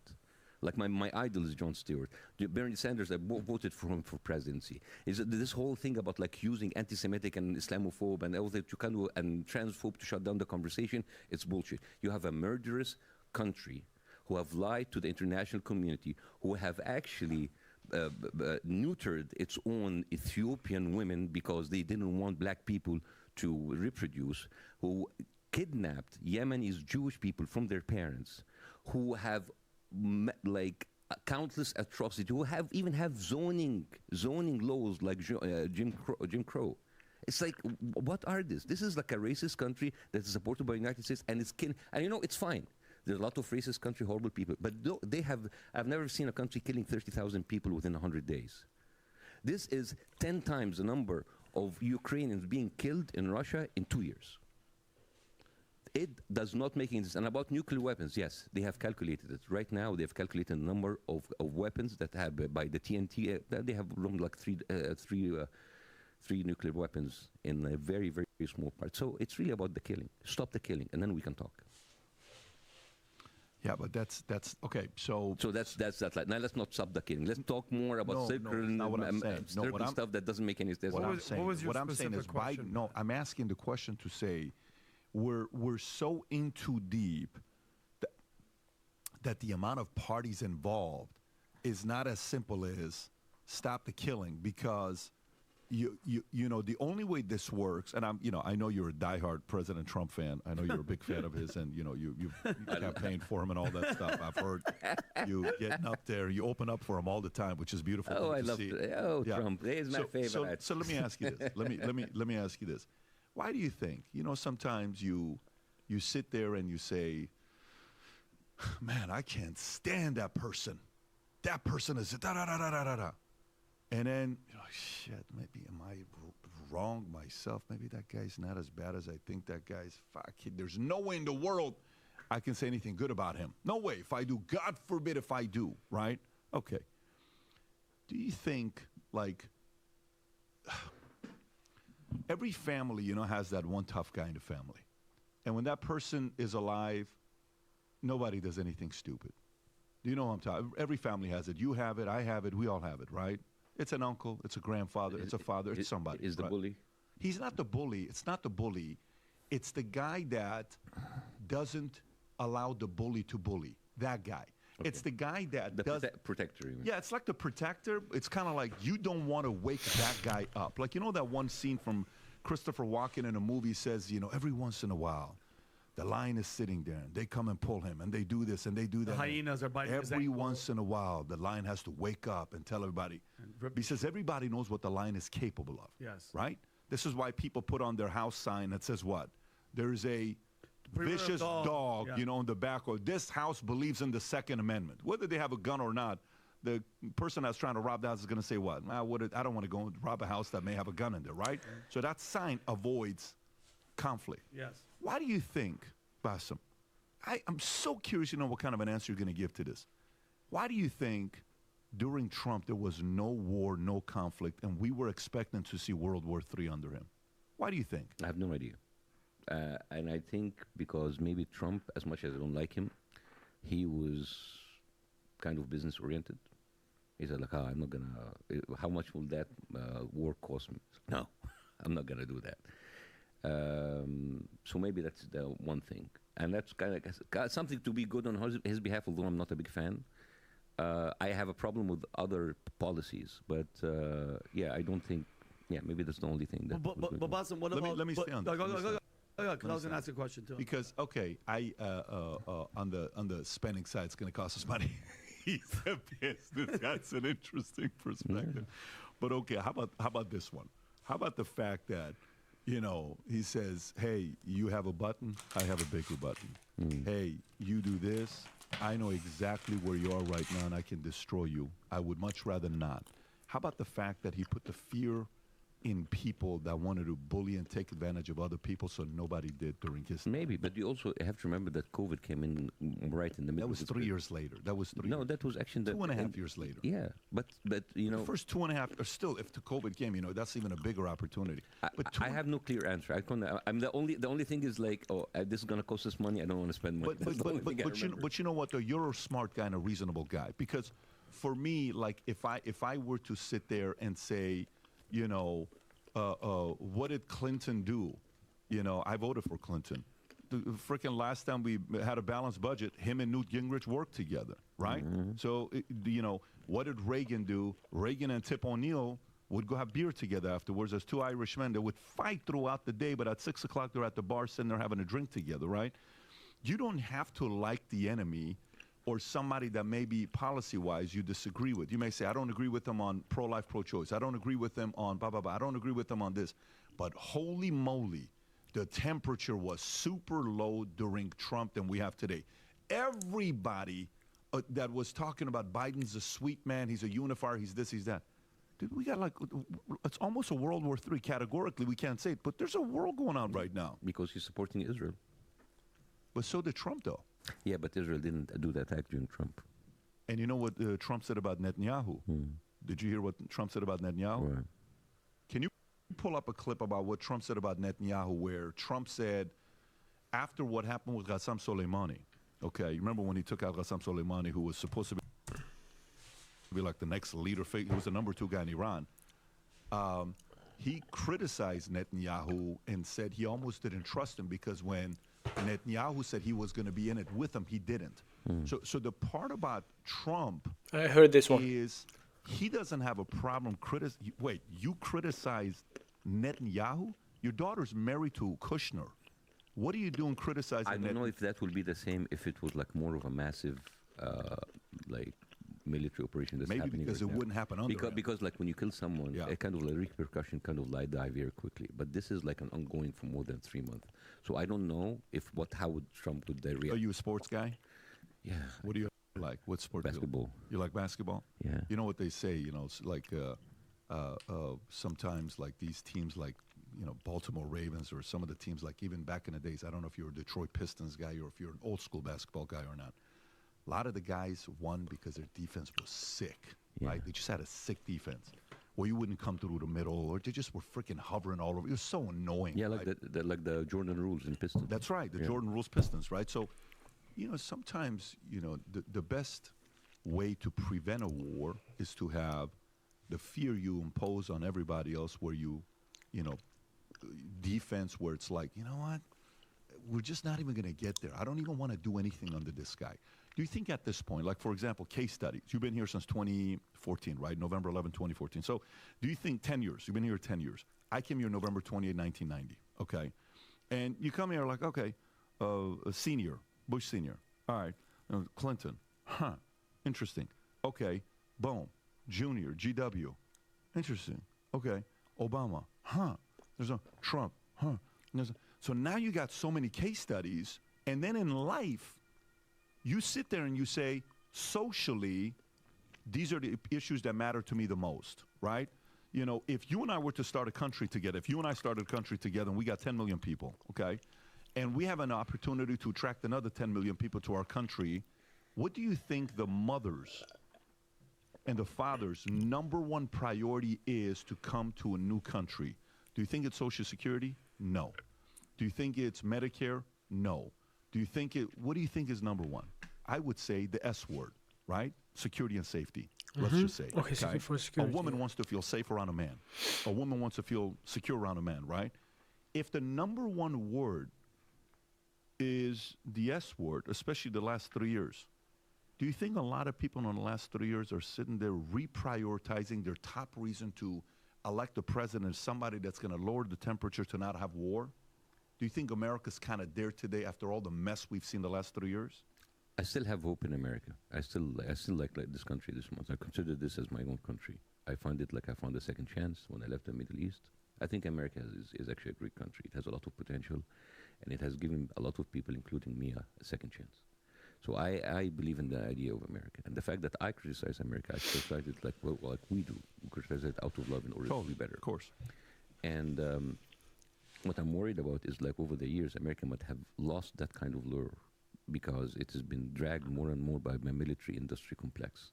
And the money has been prioritized in order to spend money on war, spend money on the military. I agree. And I think 68% of your budget is taken to the military, and that's not a lot of, that's huge.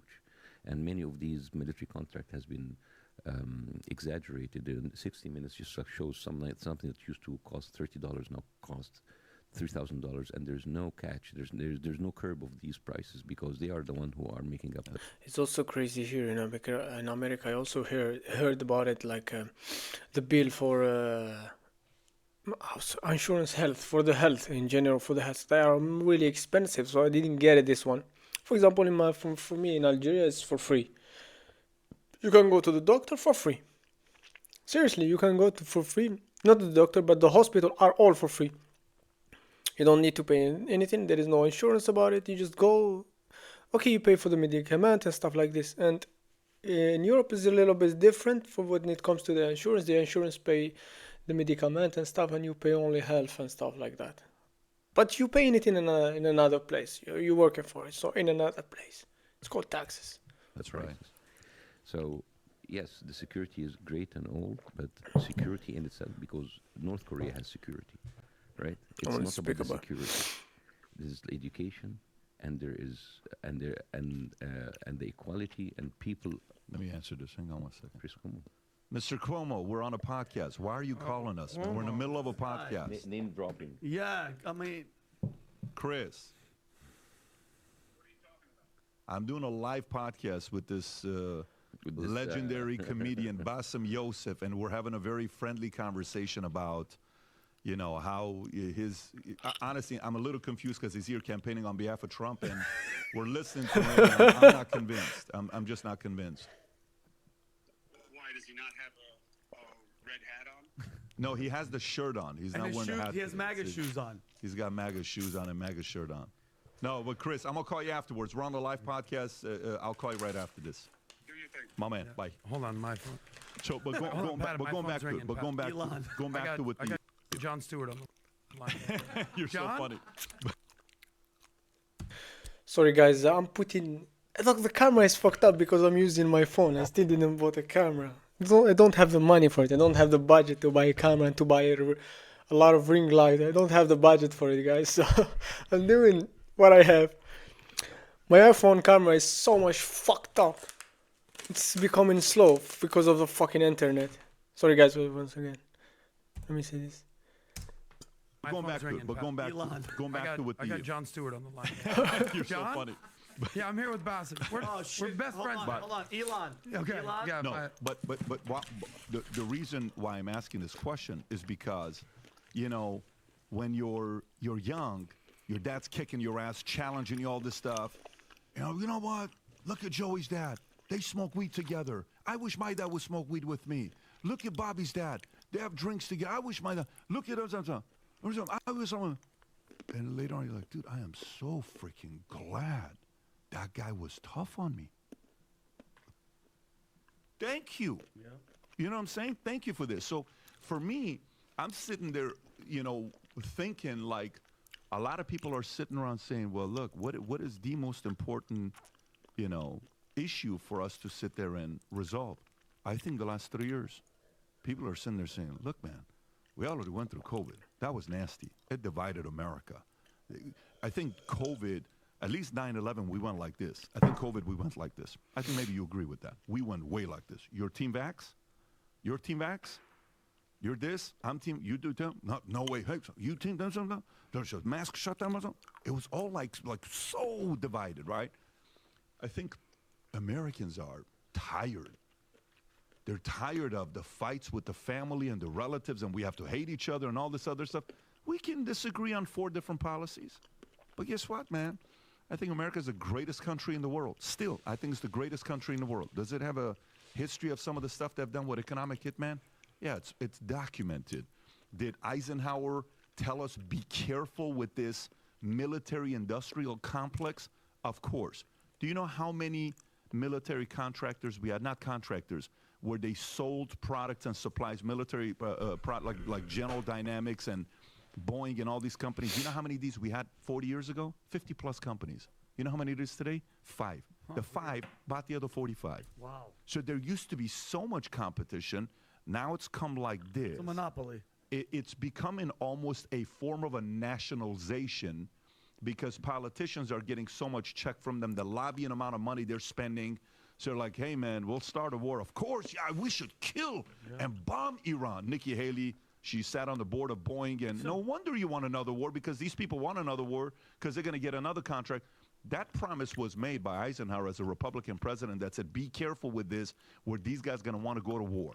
All I'm saying is, I think what this election has done, this last 3 years, I think whether you're left, right, center, I think the most popular thought on every woman, man, father, husband, mother, wife is, guys, I just want to be safe. I just want us to be safe. And I think that's at the top of the mind of a lot of people. And I'm so curious as a businessman who likes case studies to see how America's going to react to Afghanistan, Ukraine, Russia, Israel, Palestine, potentially China, Taiwan. I am so curious to know how they're going to react to the election this year. So curious. It's going to be wild. Because I think that's at the top of their mind. I think that's at the top of their mind. Bassem, what do you think? Well, I want to get it back a little bit because since we're talking about Palestine and Israel, I think the most dangerous thing when you talk about this is you're either called a terrorist or anti-Semitic and whatever, right? And people, I would see the people who are the very pro-Israel, who really supported Israel on 7th of October, many of them are actually anti-Semitic, especially right-wing politicians, Matt Gaetz, and MTJ, and all of those people. Those people, they love Israel, but they hate the Jews. They're anti-Semite.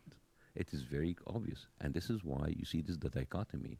But how the Jewish Voices for Peace, these are Jewish people in New York. They come in and they take over the central station, and they're all Jewish, and they say, not in my name. The whole idea is conflating Israel and with Judaism is wrong.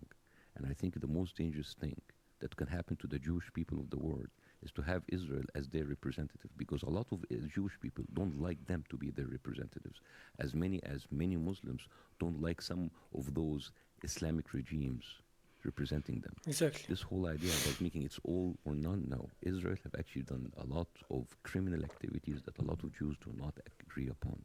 And a lot of the people who go out in New York, in Brooklyn, in Los Angeles, these are Jewish people shouting, not in my name. Many of those people are actually Holocaust survivors, like Gabor, who was like a very famous Holocaust survivor himself, and he said Israel is a Zionist, terrorist, apartheid country.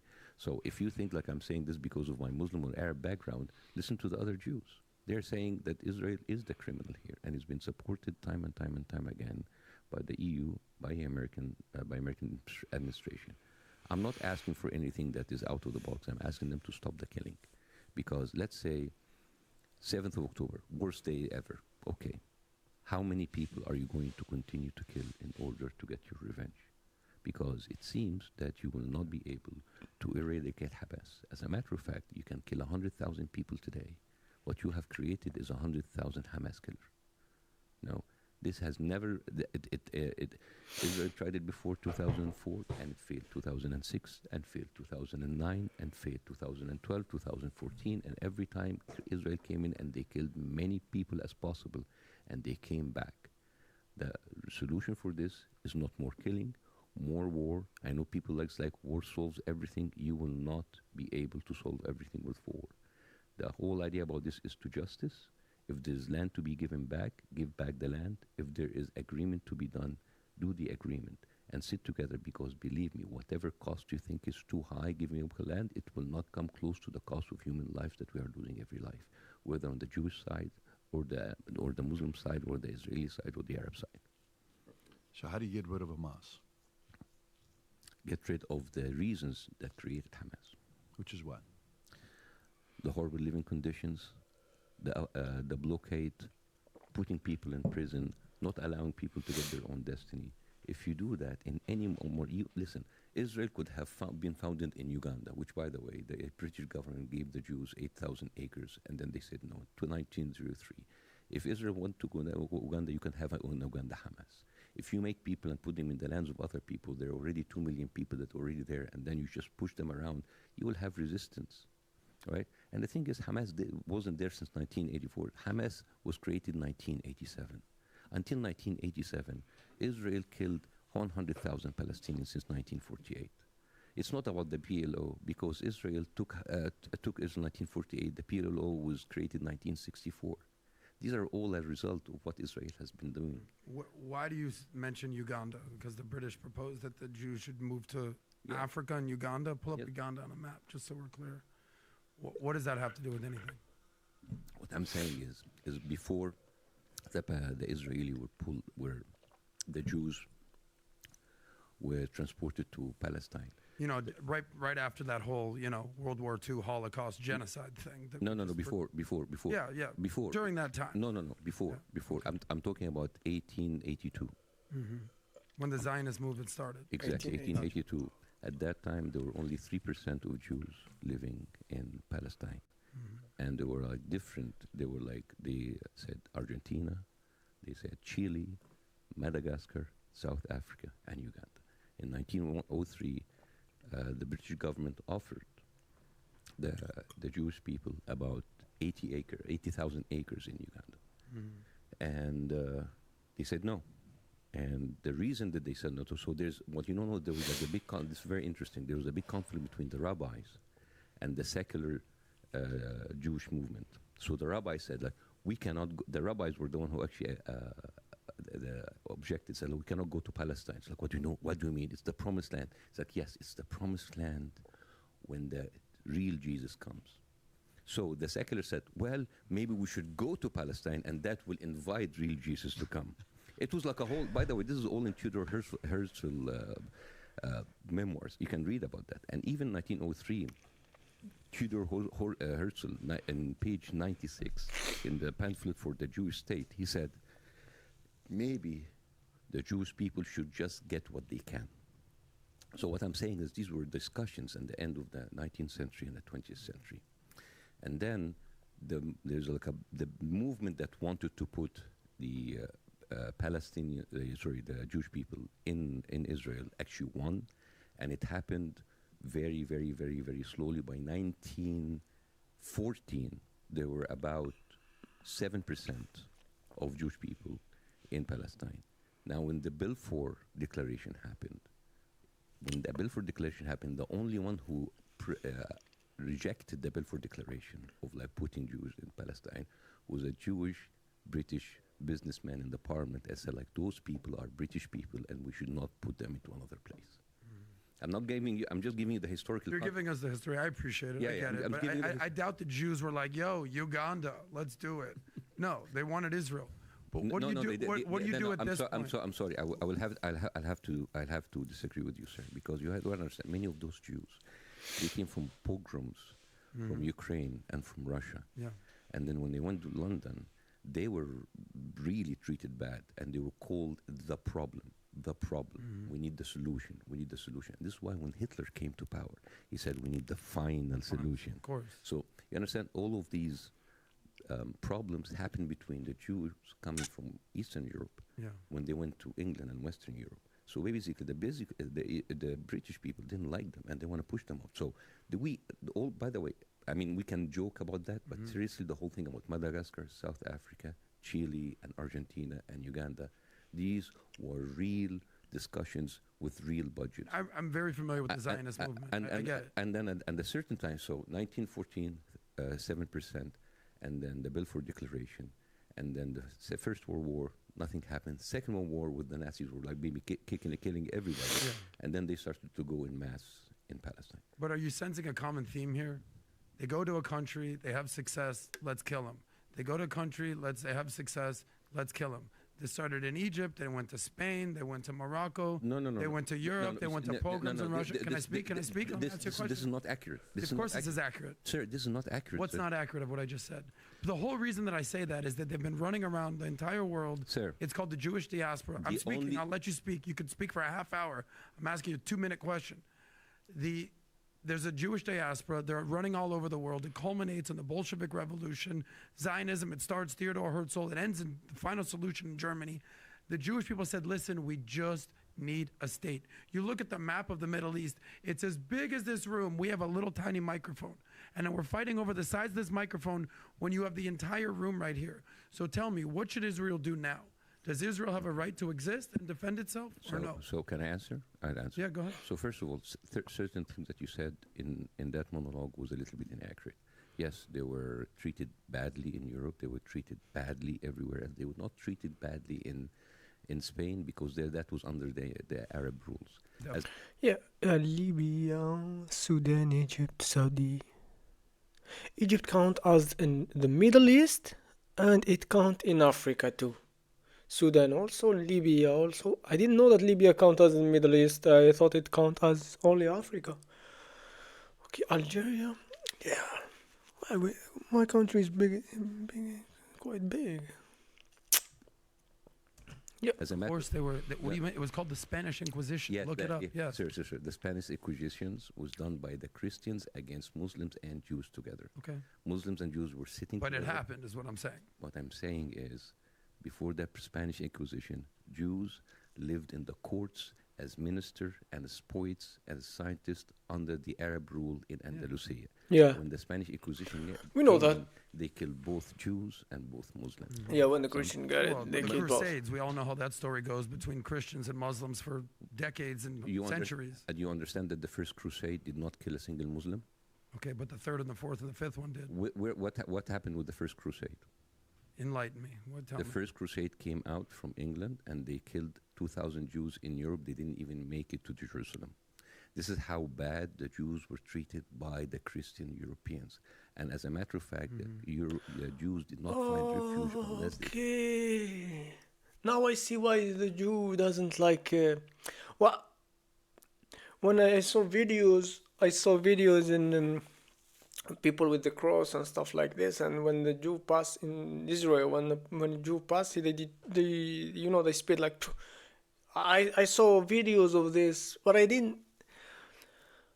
Okay, I'm trying to understand. Like, when you are in Israel, they teach you history, like history. Like I think they teach you real history. You know everything about history and how this and this. But and they added some stuff, like any other country. They added some.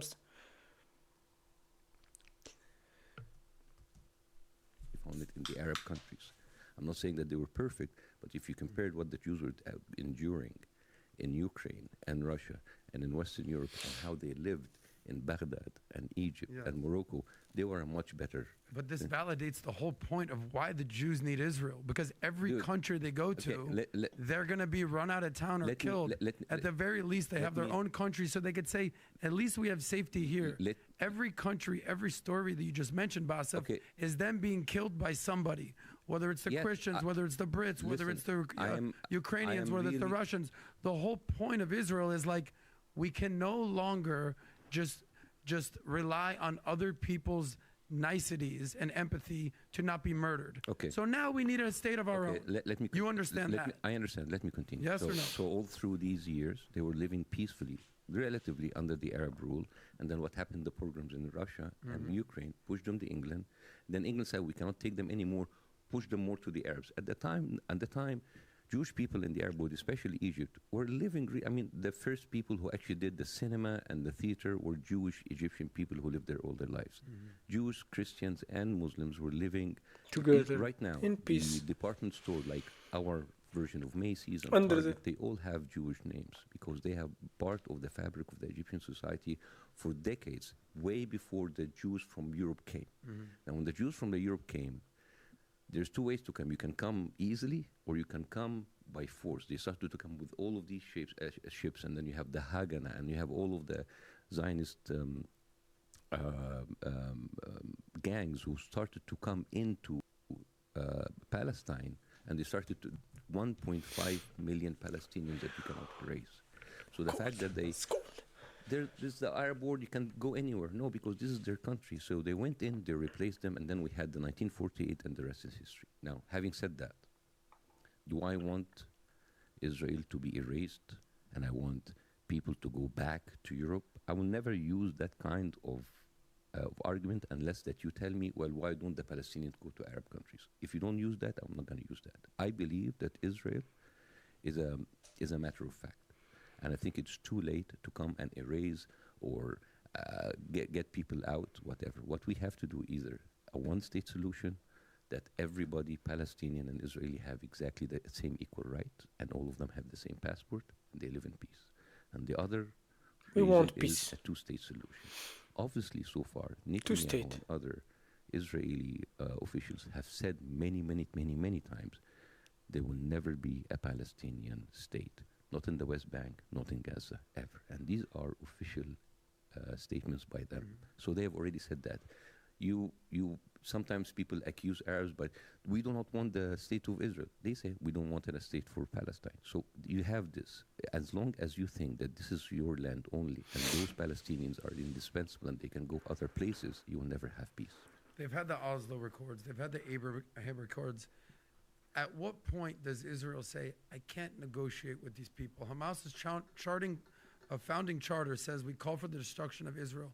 In order to make peace or to make a deal, you need to have someone on the other side that is willing to at least come to the table. The closest that come was Yasser Arafat, the PLO, under Clinton, 1998. He came back. They gave him 98% of what he wanted. He came back. They said no. Would Israel, or listen, Israel's just like America. It's a democracy. In a democracy, you have a free exchange of ideas. The Marjorie Taylor Greens that you mentioned are wildly different from the AOCs, but policy is different from rhetoric. The policy of the PLO, of Hamas, of Fatah is essentially destroy Israel. There's no two-state solution. No. The rhetoric. Hamas Yes. is different from Fatah. Fatah is different from the authority because there's nothing in the charter of Fatah or the But the point that I'm getting at is all these political factions, no one wants to come to the table, do a deal. And here's what's happening. Neither does the Israel. Because they're getting worse and worse. They gave them 98% of what they want. Sir, have you seen They the had video a for good Netanyahu? hand a few decades ago. Sir, now they have no hand. You have no leverage now. That's the problem. Sir, have you seen the video by Netanyahu who's bragging about spoiling the Oslo Accord on his own? I've seen the video. Yes, Yeah. he said like I'm going to destroy it. We're going to hit them. Nobody's going to do that anymore. This is the guy. And by the way, just a little bit of thing. The Oslo Accord, it was signed by Yasser Arafat from one side and from Isaac Rabin from the other side. What happened to Isaac Rabin? He got assassinated by a Jew. Whom? By a Jew. Okay. And By a far right radical Jew. Because he was a moderate. Who was a part of what part? What's the question? That's Jew. What kind of organization was he part of?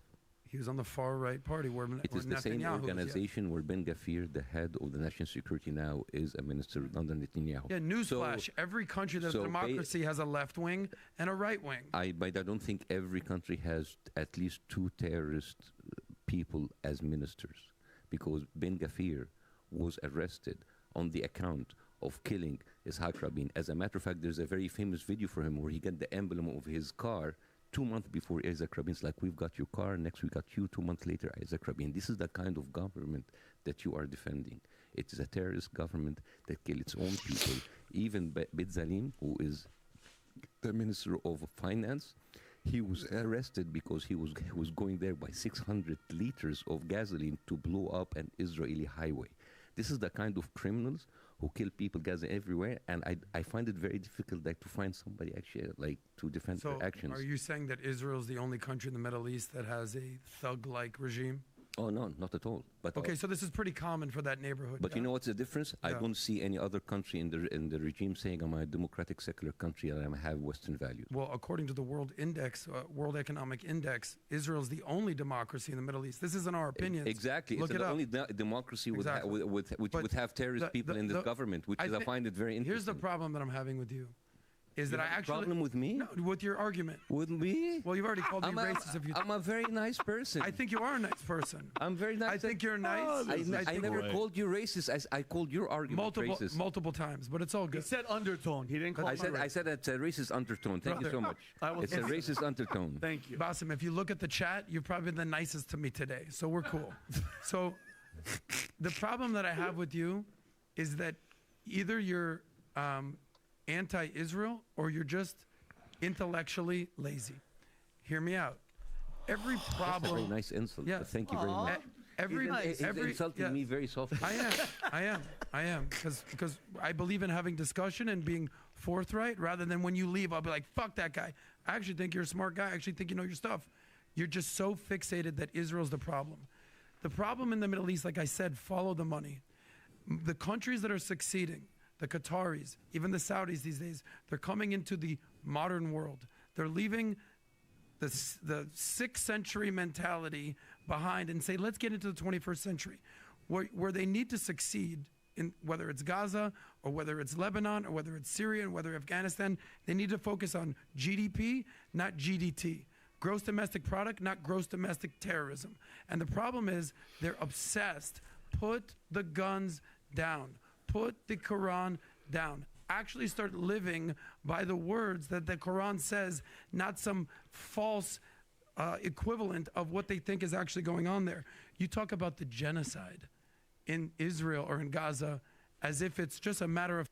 Does he think that these people follow the Quran? Are you telling me people who kill any other innocent people follow the Quran? Or is this his point? Because his point is stopped. He said genocide, so he moved from here. So he think the people following the Quran, they are going and kill other innocent people? Well, his argument is a little bit shaky. For fact, well, let me show some stats for you, because after you see these stats, Israel's the worst genociders ever. The numbers, according to the world data, if you trust data, between 1990 and 2022, the Palestinian population overall went from 2 million to 5 million, okay? Pretty bad at genocide if that's what's happening right there. In Gaza, it went from 645,000 to 2.1 million. It's 3x. That ain't genocide to me. Now, to 20,000 people, 30,000 people needlessly killed during this bullshit war that was started by Hamas, is that horrible?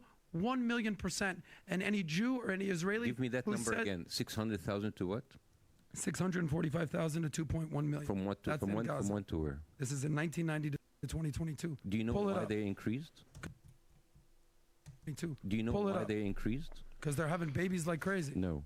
You see, this is how like when you watch data while being uninformed makes you look very stupid. Tell me why. Tell me how the population has gone from 2 million to 5 million. Most of the 1.5 extra million didn't come from Gaza. They were pushed away from other parts of Israel. So most of these people, they have increased because of refugees being kicked out. If you're talking about the settlers, those are tens of thousands. I'm talking about those aren't millions of people. Dude, listen. My wife's family is not from Gaza, and yet they found themselves in Gaza because they were sitting in other cities and villages outside Gaza.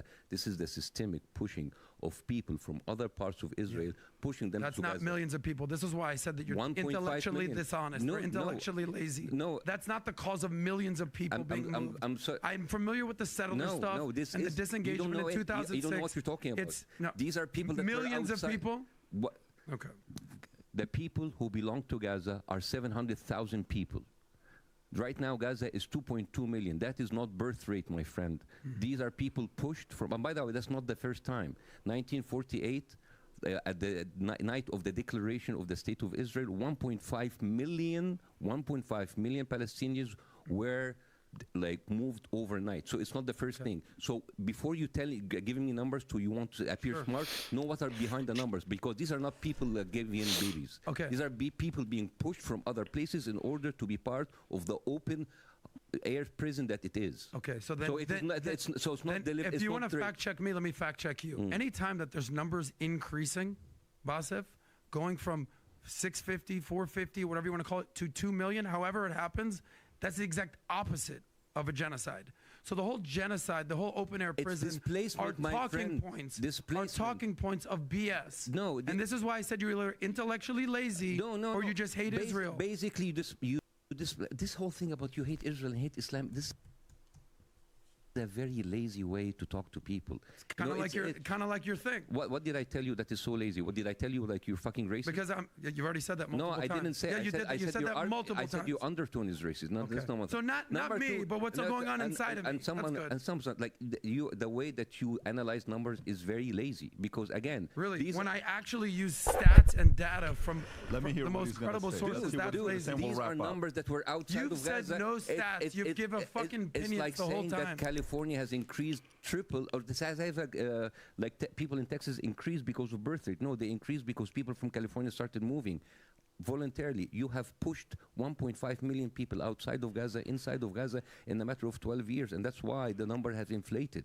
It's not because they were giving birth rate. So then where's the genocide? They were evacuated. Where's this alleged genocide That's happening right now under your eyes. So as of 3 months ago, there was no genocide. So it's just a new Well, thing. we didn't actually use the word genocide before 3 months ago. Okay, but you've been calling for the river for the sea didn't use it for decades.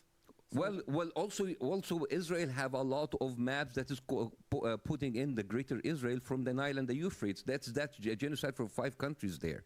And this is not by people in the street or people on YouTube. These are ministers. These are officials in the official government of Netanyahu. If you have someone, an Arab president, like the Egyptian president or the Jordanian king, tell you from the river and the sea, it's like, oh, it's the Arab authorities. You are basically complaining people on Facebook and the official viewpoint of the Israeli government. You're basically comparing apples to oranges. It doesn't make any sense. You're basically comparing activists with people with power, with money, and with weapons. Can do something. How come you're comparing? So what's your solution? Because you got all these answers and we have no solutions. What's your solution? Justice. Stop killing people and give them back their land. That's it. Okay. And giving them back the land, it's going to be a much more complicated thing. Who's going to lead your negotiations? Mahmoud Abbas, 88 years old? I have no idea, man. No, I have no idea. That's the point, is you don't have an idea.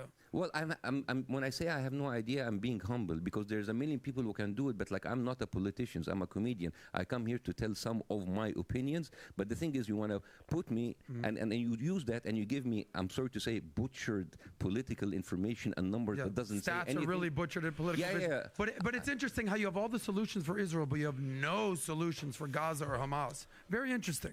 Very interesting how you can critique everything that's going on in Israel. Yes, they do have some things they need to rectify. Just like the United States, just like any democracy. You've got all the answers there, Bassem. When I said, what do they do over here in Gaza? What do they do? I have no idea. I'm just a comedian. Don't listen to me. So which one is it? You either know your shit or you're actually just... So what was your question? What's the solution for Israel? So what's the solution I said the Israel for take Gaza? Back the land. For Gaza, how about you stop the killing and then we can talk? Okay, so let's say we do that. Okay. So here's what I believe. So let's say we do that. Let's say we do it. It's not gonna happen, but let's see if we do that. Come. He's pissing me off. He's just shouting. He doesn't have too much information, and he's shouting. And I also don't have much information, but we can see. I think we need to demilitarize Gaza. We need to de-radicalize, because they're the leading. How are you going to de-radicalize? How do you do that? Well, maybe let's stop. So how about stop summer schools where they teach about jihad and they start playing football and soccer. How about the religious schools in Israel that actually tell people that we should kill all? Wait a minute. Who said about jihad? We don't have this shit. We don't have in the Islamic.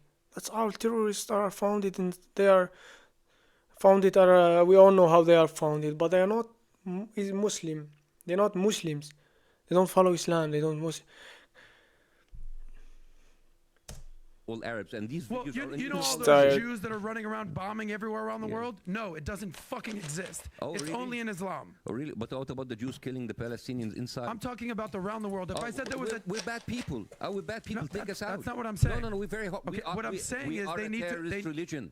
We are a terrorist religion. Take it out. You said it. Your Let's words. do it. You said it. Your words. Yeah. Your words. Let's do it. I mean, like, your words. This is like you have a really interesting outlook for people who look like me. You look at me and I'm Muslim, and you have all of these assumptions about me being a terrorist, while Islam is not a terrorist. You said the words, Bassem. I didn't say those words. You know what's the difference between Islam and terrorists? They go on like some. You wanted him to say. And they do shitty stuff. But you have like a whole country with a whole military arsenal who is committing terrorism every single day, backed up by There it the is. US. There's your Israel talking. Yeah, point. yeah, yeah. Israel I'm gonna talking talk point. it. That's my opinion.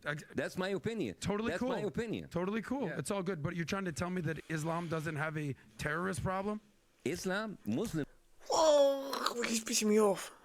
Islam. Okay, let's hear Bassem before I speak. have a terrorist problem. Correct. It's like when you say Islam has a Muslim problem, when you say Judaism has a Muslim problem. All right, a lot of Muslims are assholes, and they're doing horrible stuff. And I do not feel the need to defend those people because those people don't represent me. The thing is, If people Jews were but the running thing- around all over the world blowing themselves up as suicide bombers, as a Jew, I'd be like, guys, what the fuck are we doing here? Wait. I need to address this shit. And does he think like this guy? Does he think like we Islamic, like we read about jihad in school? What the fuck is wrong with this dumbass? Sorry to say this, but Islam is the religion, is peace behind it. There is a lot of people who just want to live in peace. And the people who are using this kind of words for this shit, we all know how they are founded. And they all know who are suppliers, so you cannot tell. They just trying to make Islamic look so bad. The religion is so much peaceful. And but he's speaking about Judaism like blowing up and shit. He gonna say like, we are saying the same shit, bro. When we see someone pretending to be a Muslim and he do this shit, you say, oh, it's not cool, bro. What the fuck you doing is not cool. So it's basically the same. He just, I don't know how he take it. He take it like, no, you bad guy, I'm the good guy. What are we doing here? Okay. This is accomplishing nothing. So let's but keep here's the the pe- so let's keep but the here's the people in reality. Gaza. Let's keep Jews the aren't people in doing Gaza. that, and Christians Jews are aren't not. doing that. Jews are not. Let me ask you a They're question. not doing that in Gaza. They're not doing that in the West Bank. Everything you talk about is Gaza. I'm talking Yeah, about because the that's world. what's happening You're right now. so obsessed with this one topic. I am. I'm trying because to understand my family the world. lives there. Okay. Because my family lives there. But my family's in Israel. Really? So only your family counts. My family doesn't count. No. Okay, but like, did your family are like living in an open air prison and being killed every day? The open air Like- prison, the genocide. Oh, Get open- them. you see how you're get making them fun? new talking You see points. how open air it's the prison. only talking point. Israel left It's the Gaza only in talk- 2006. It didn't leave. It Okay. left and it put it under blockade. It's called a disengagement. No, there's why no- do they have a blockade? Maybe because they're shooting missiles hundreds of times a day. Yeah, I'd pretty much put a Yeah. country in a blockade if they were shooting missiles you cut them every from single the air, day. cut them from the sea, cut them from the water. It's like, okay, go live. How do you do that? Let's move on from Israel because I know you're hyper obsessed with it. Why? I'm not hyper obsessed. You keep asking me about Israel. No, I ask you about the world, and I'm asking you about Christianity and Muslims and Judaism. You want to focus on Israel. Why can Muslims move to any Christian country they want, but Christians and Jews can move to 0 Muslim countries? Why is that? What about Dubai? What about I'll ask Saudi it again. Arabia? What about all of these countries? What are you talking about? You mean the You're country- just mentioning Qatar and Dubai and all of there's like a lot of expats living there. So the middle. This is my point, and I'm glad you're catching on. Yeah. That I'm not racist. I'm pointing out. Well, there are Christian countries who like shit. I wouldn't use that because of the economy. I'm pointing out that in certain Muslim countries they're getting it right, or at least Okay. attempting to. Good for them. Okay. Yeah. Yes, good for them. Good for Qatar. Good for UAE. Good for Saudi and what MBS is doing. Good for them. They're examples of what could be done. Gaza, if they took the billions of government of international aid, could be Dubai. But they decided to make a terror state. So the question that I'm asking is, are you saying that like, there's so many money coming in and just like Hamas used it in order to make weapons? there's people of Hamas who are literal billionaires living in Qatar, flying around on private jets. How do you explain that? They're horrible people, and I don't condone them. All right. Okay. I'm talking about the millions of people in Gaza. But you know, horrible people, Hamas. Let's not talk about that. We'll move on. But Israel. Let me give you a dissertation over here. Like, I'm trying to give you you're some. just like shouting over me. I'm just not. to make a, Because every time I'm. You know, in psychology, what they say, when the guy is too much shouting, he have no argument, he have no point of view, he have no thinking. He just what he read, he speak about. That's all. That's how he made his search. I read about it. Okay, I'm gonna say it. I have no background story. He didn't do much search. That's what the people want. Why the people shout? Because in their brain they have nothing to say, so they shout to just shut up. You like do not talk. You know what I mean? That's how it goes. And what he spoke about, like Muslim can live in everywhere, but Judaism or Christian they cannot. That's completely a lie, because you see Egypt is 50 Christian, 50 Muslims. If maybe majority of it much Christian than Muslims. So you cannot say it like this. make some research and then get informed, speak with people, and then get your information and collect them and then give a conclusion. Do not go directly to it. Okay, talking, you are basically you going talk. around all of the stuff that's happening with Muslim people that is bad, and then basically what you're doing is you are undertoning, you are trying to find an excuse to keep that killing in Gaza continue. Because Muslims are bad, Muslims are terrorists, Muslims are poor, so let's just like kill those people in Gaza. You are this is exactly what so you're doing. intellectually lazy. It's Kill those people in Gaza. You are this is exactly what so you're doing. intellectually lazy. It's comical because I'm not even do talking this. about Gaza. You keep insulting me. We're You keep gonna insulting wrap me. up. Because We're gonna- I'm Because trying. I could say like you are a motherfucking racist. You know, like how would What you have feel I if said that's that? racist? I'm Everything. saying That you say about racists, the way that you speak about Muslims, that we are terrorists and we are horrible. Everything people, you said is basically telling racist. People that we deserve to die. Bassem And Israel Youssef. has everything to do in order to kill those people.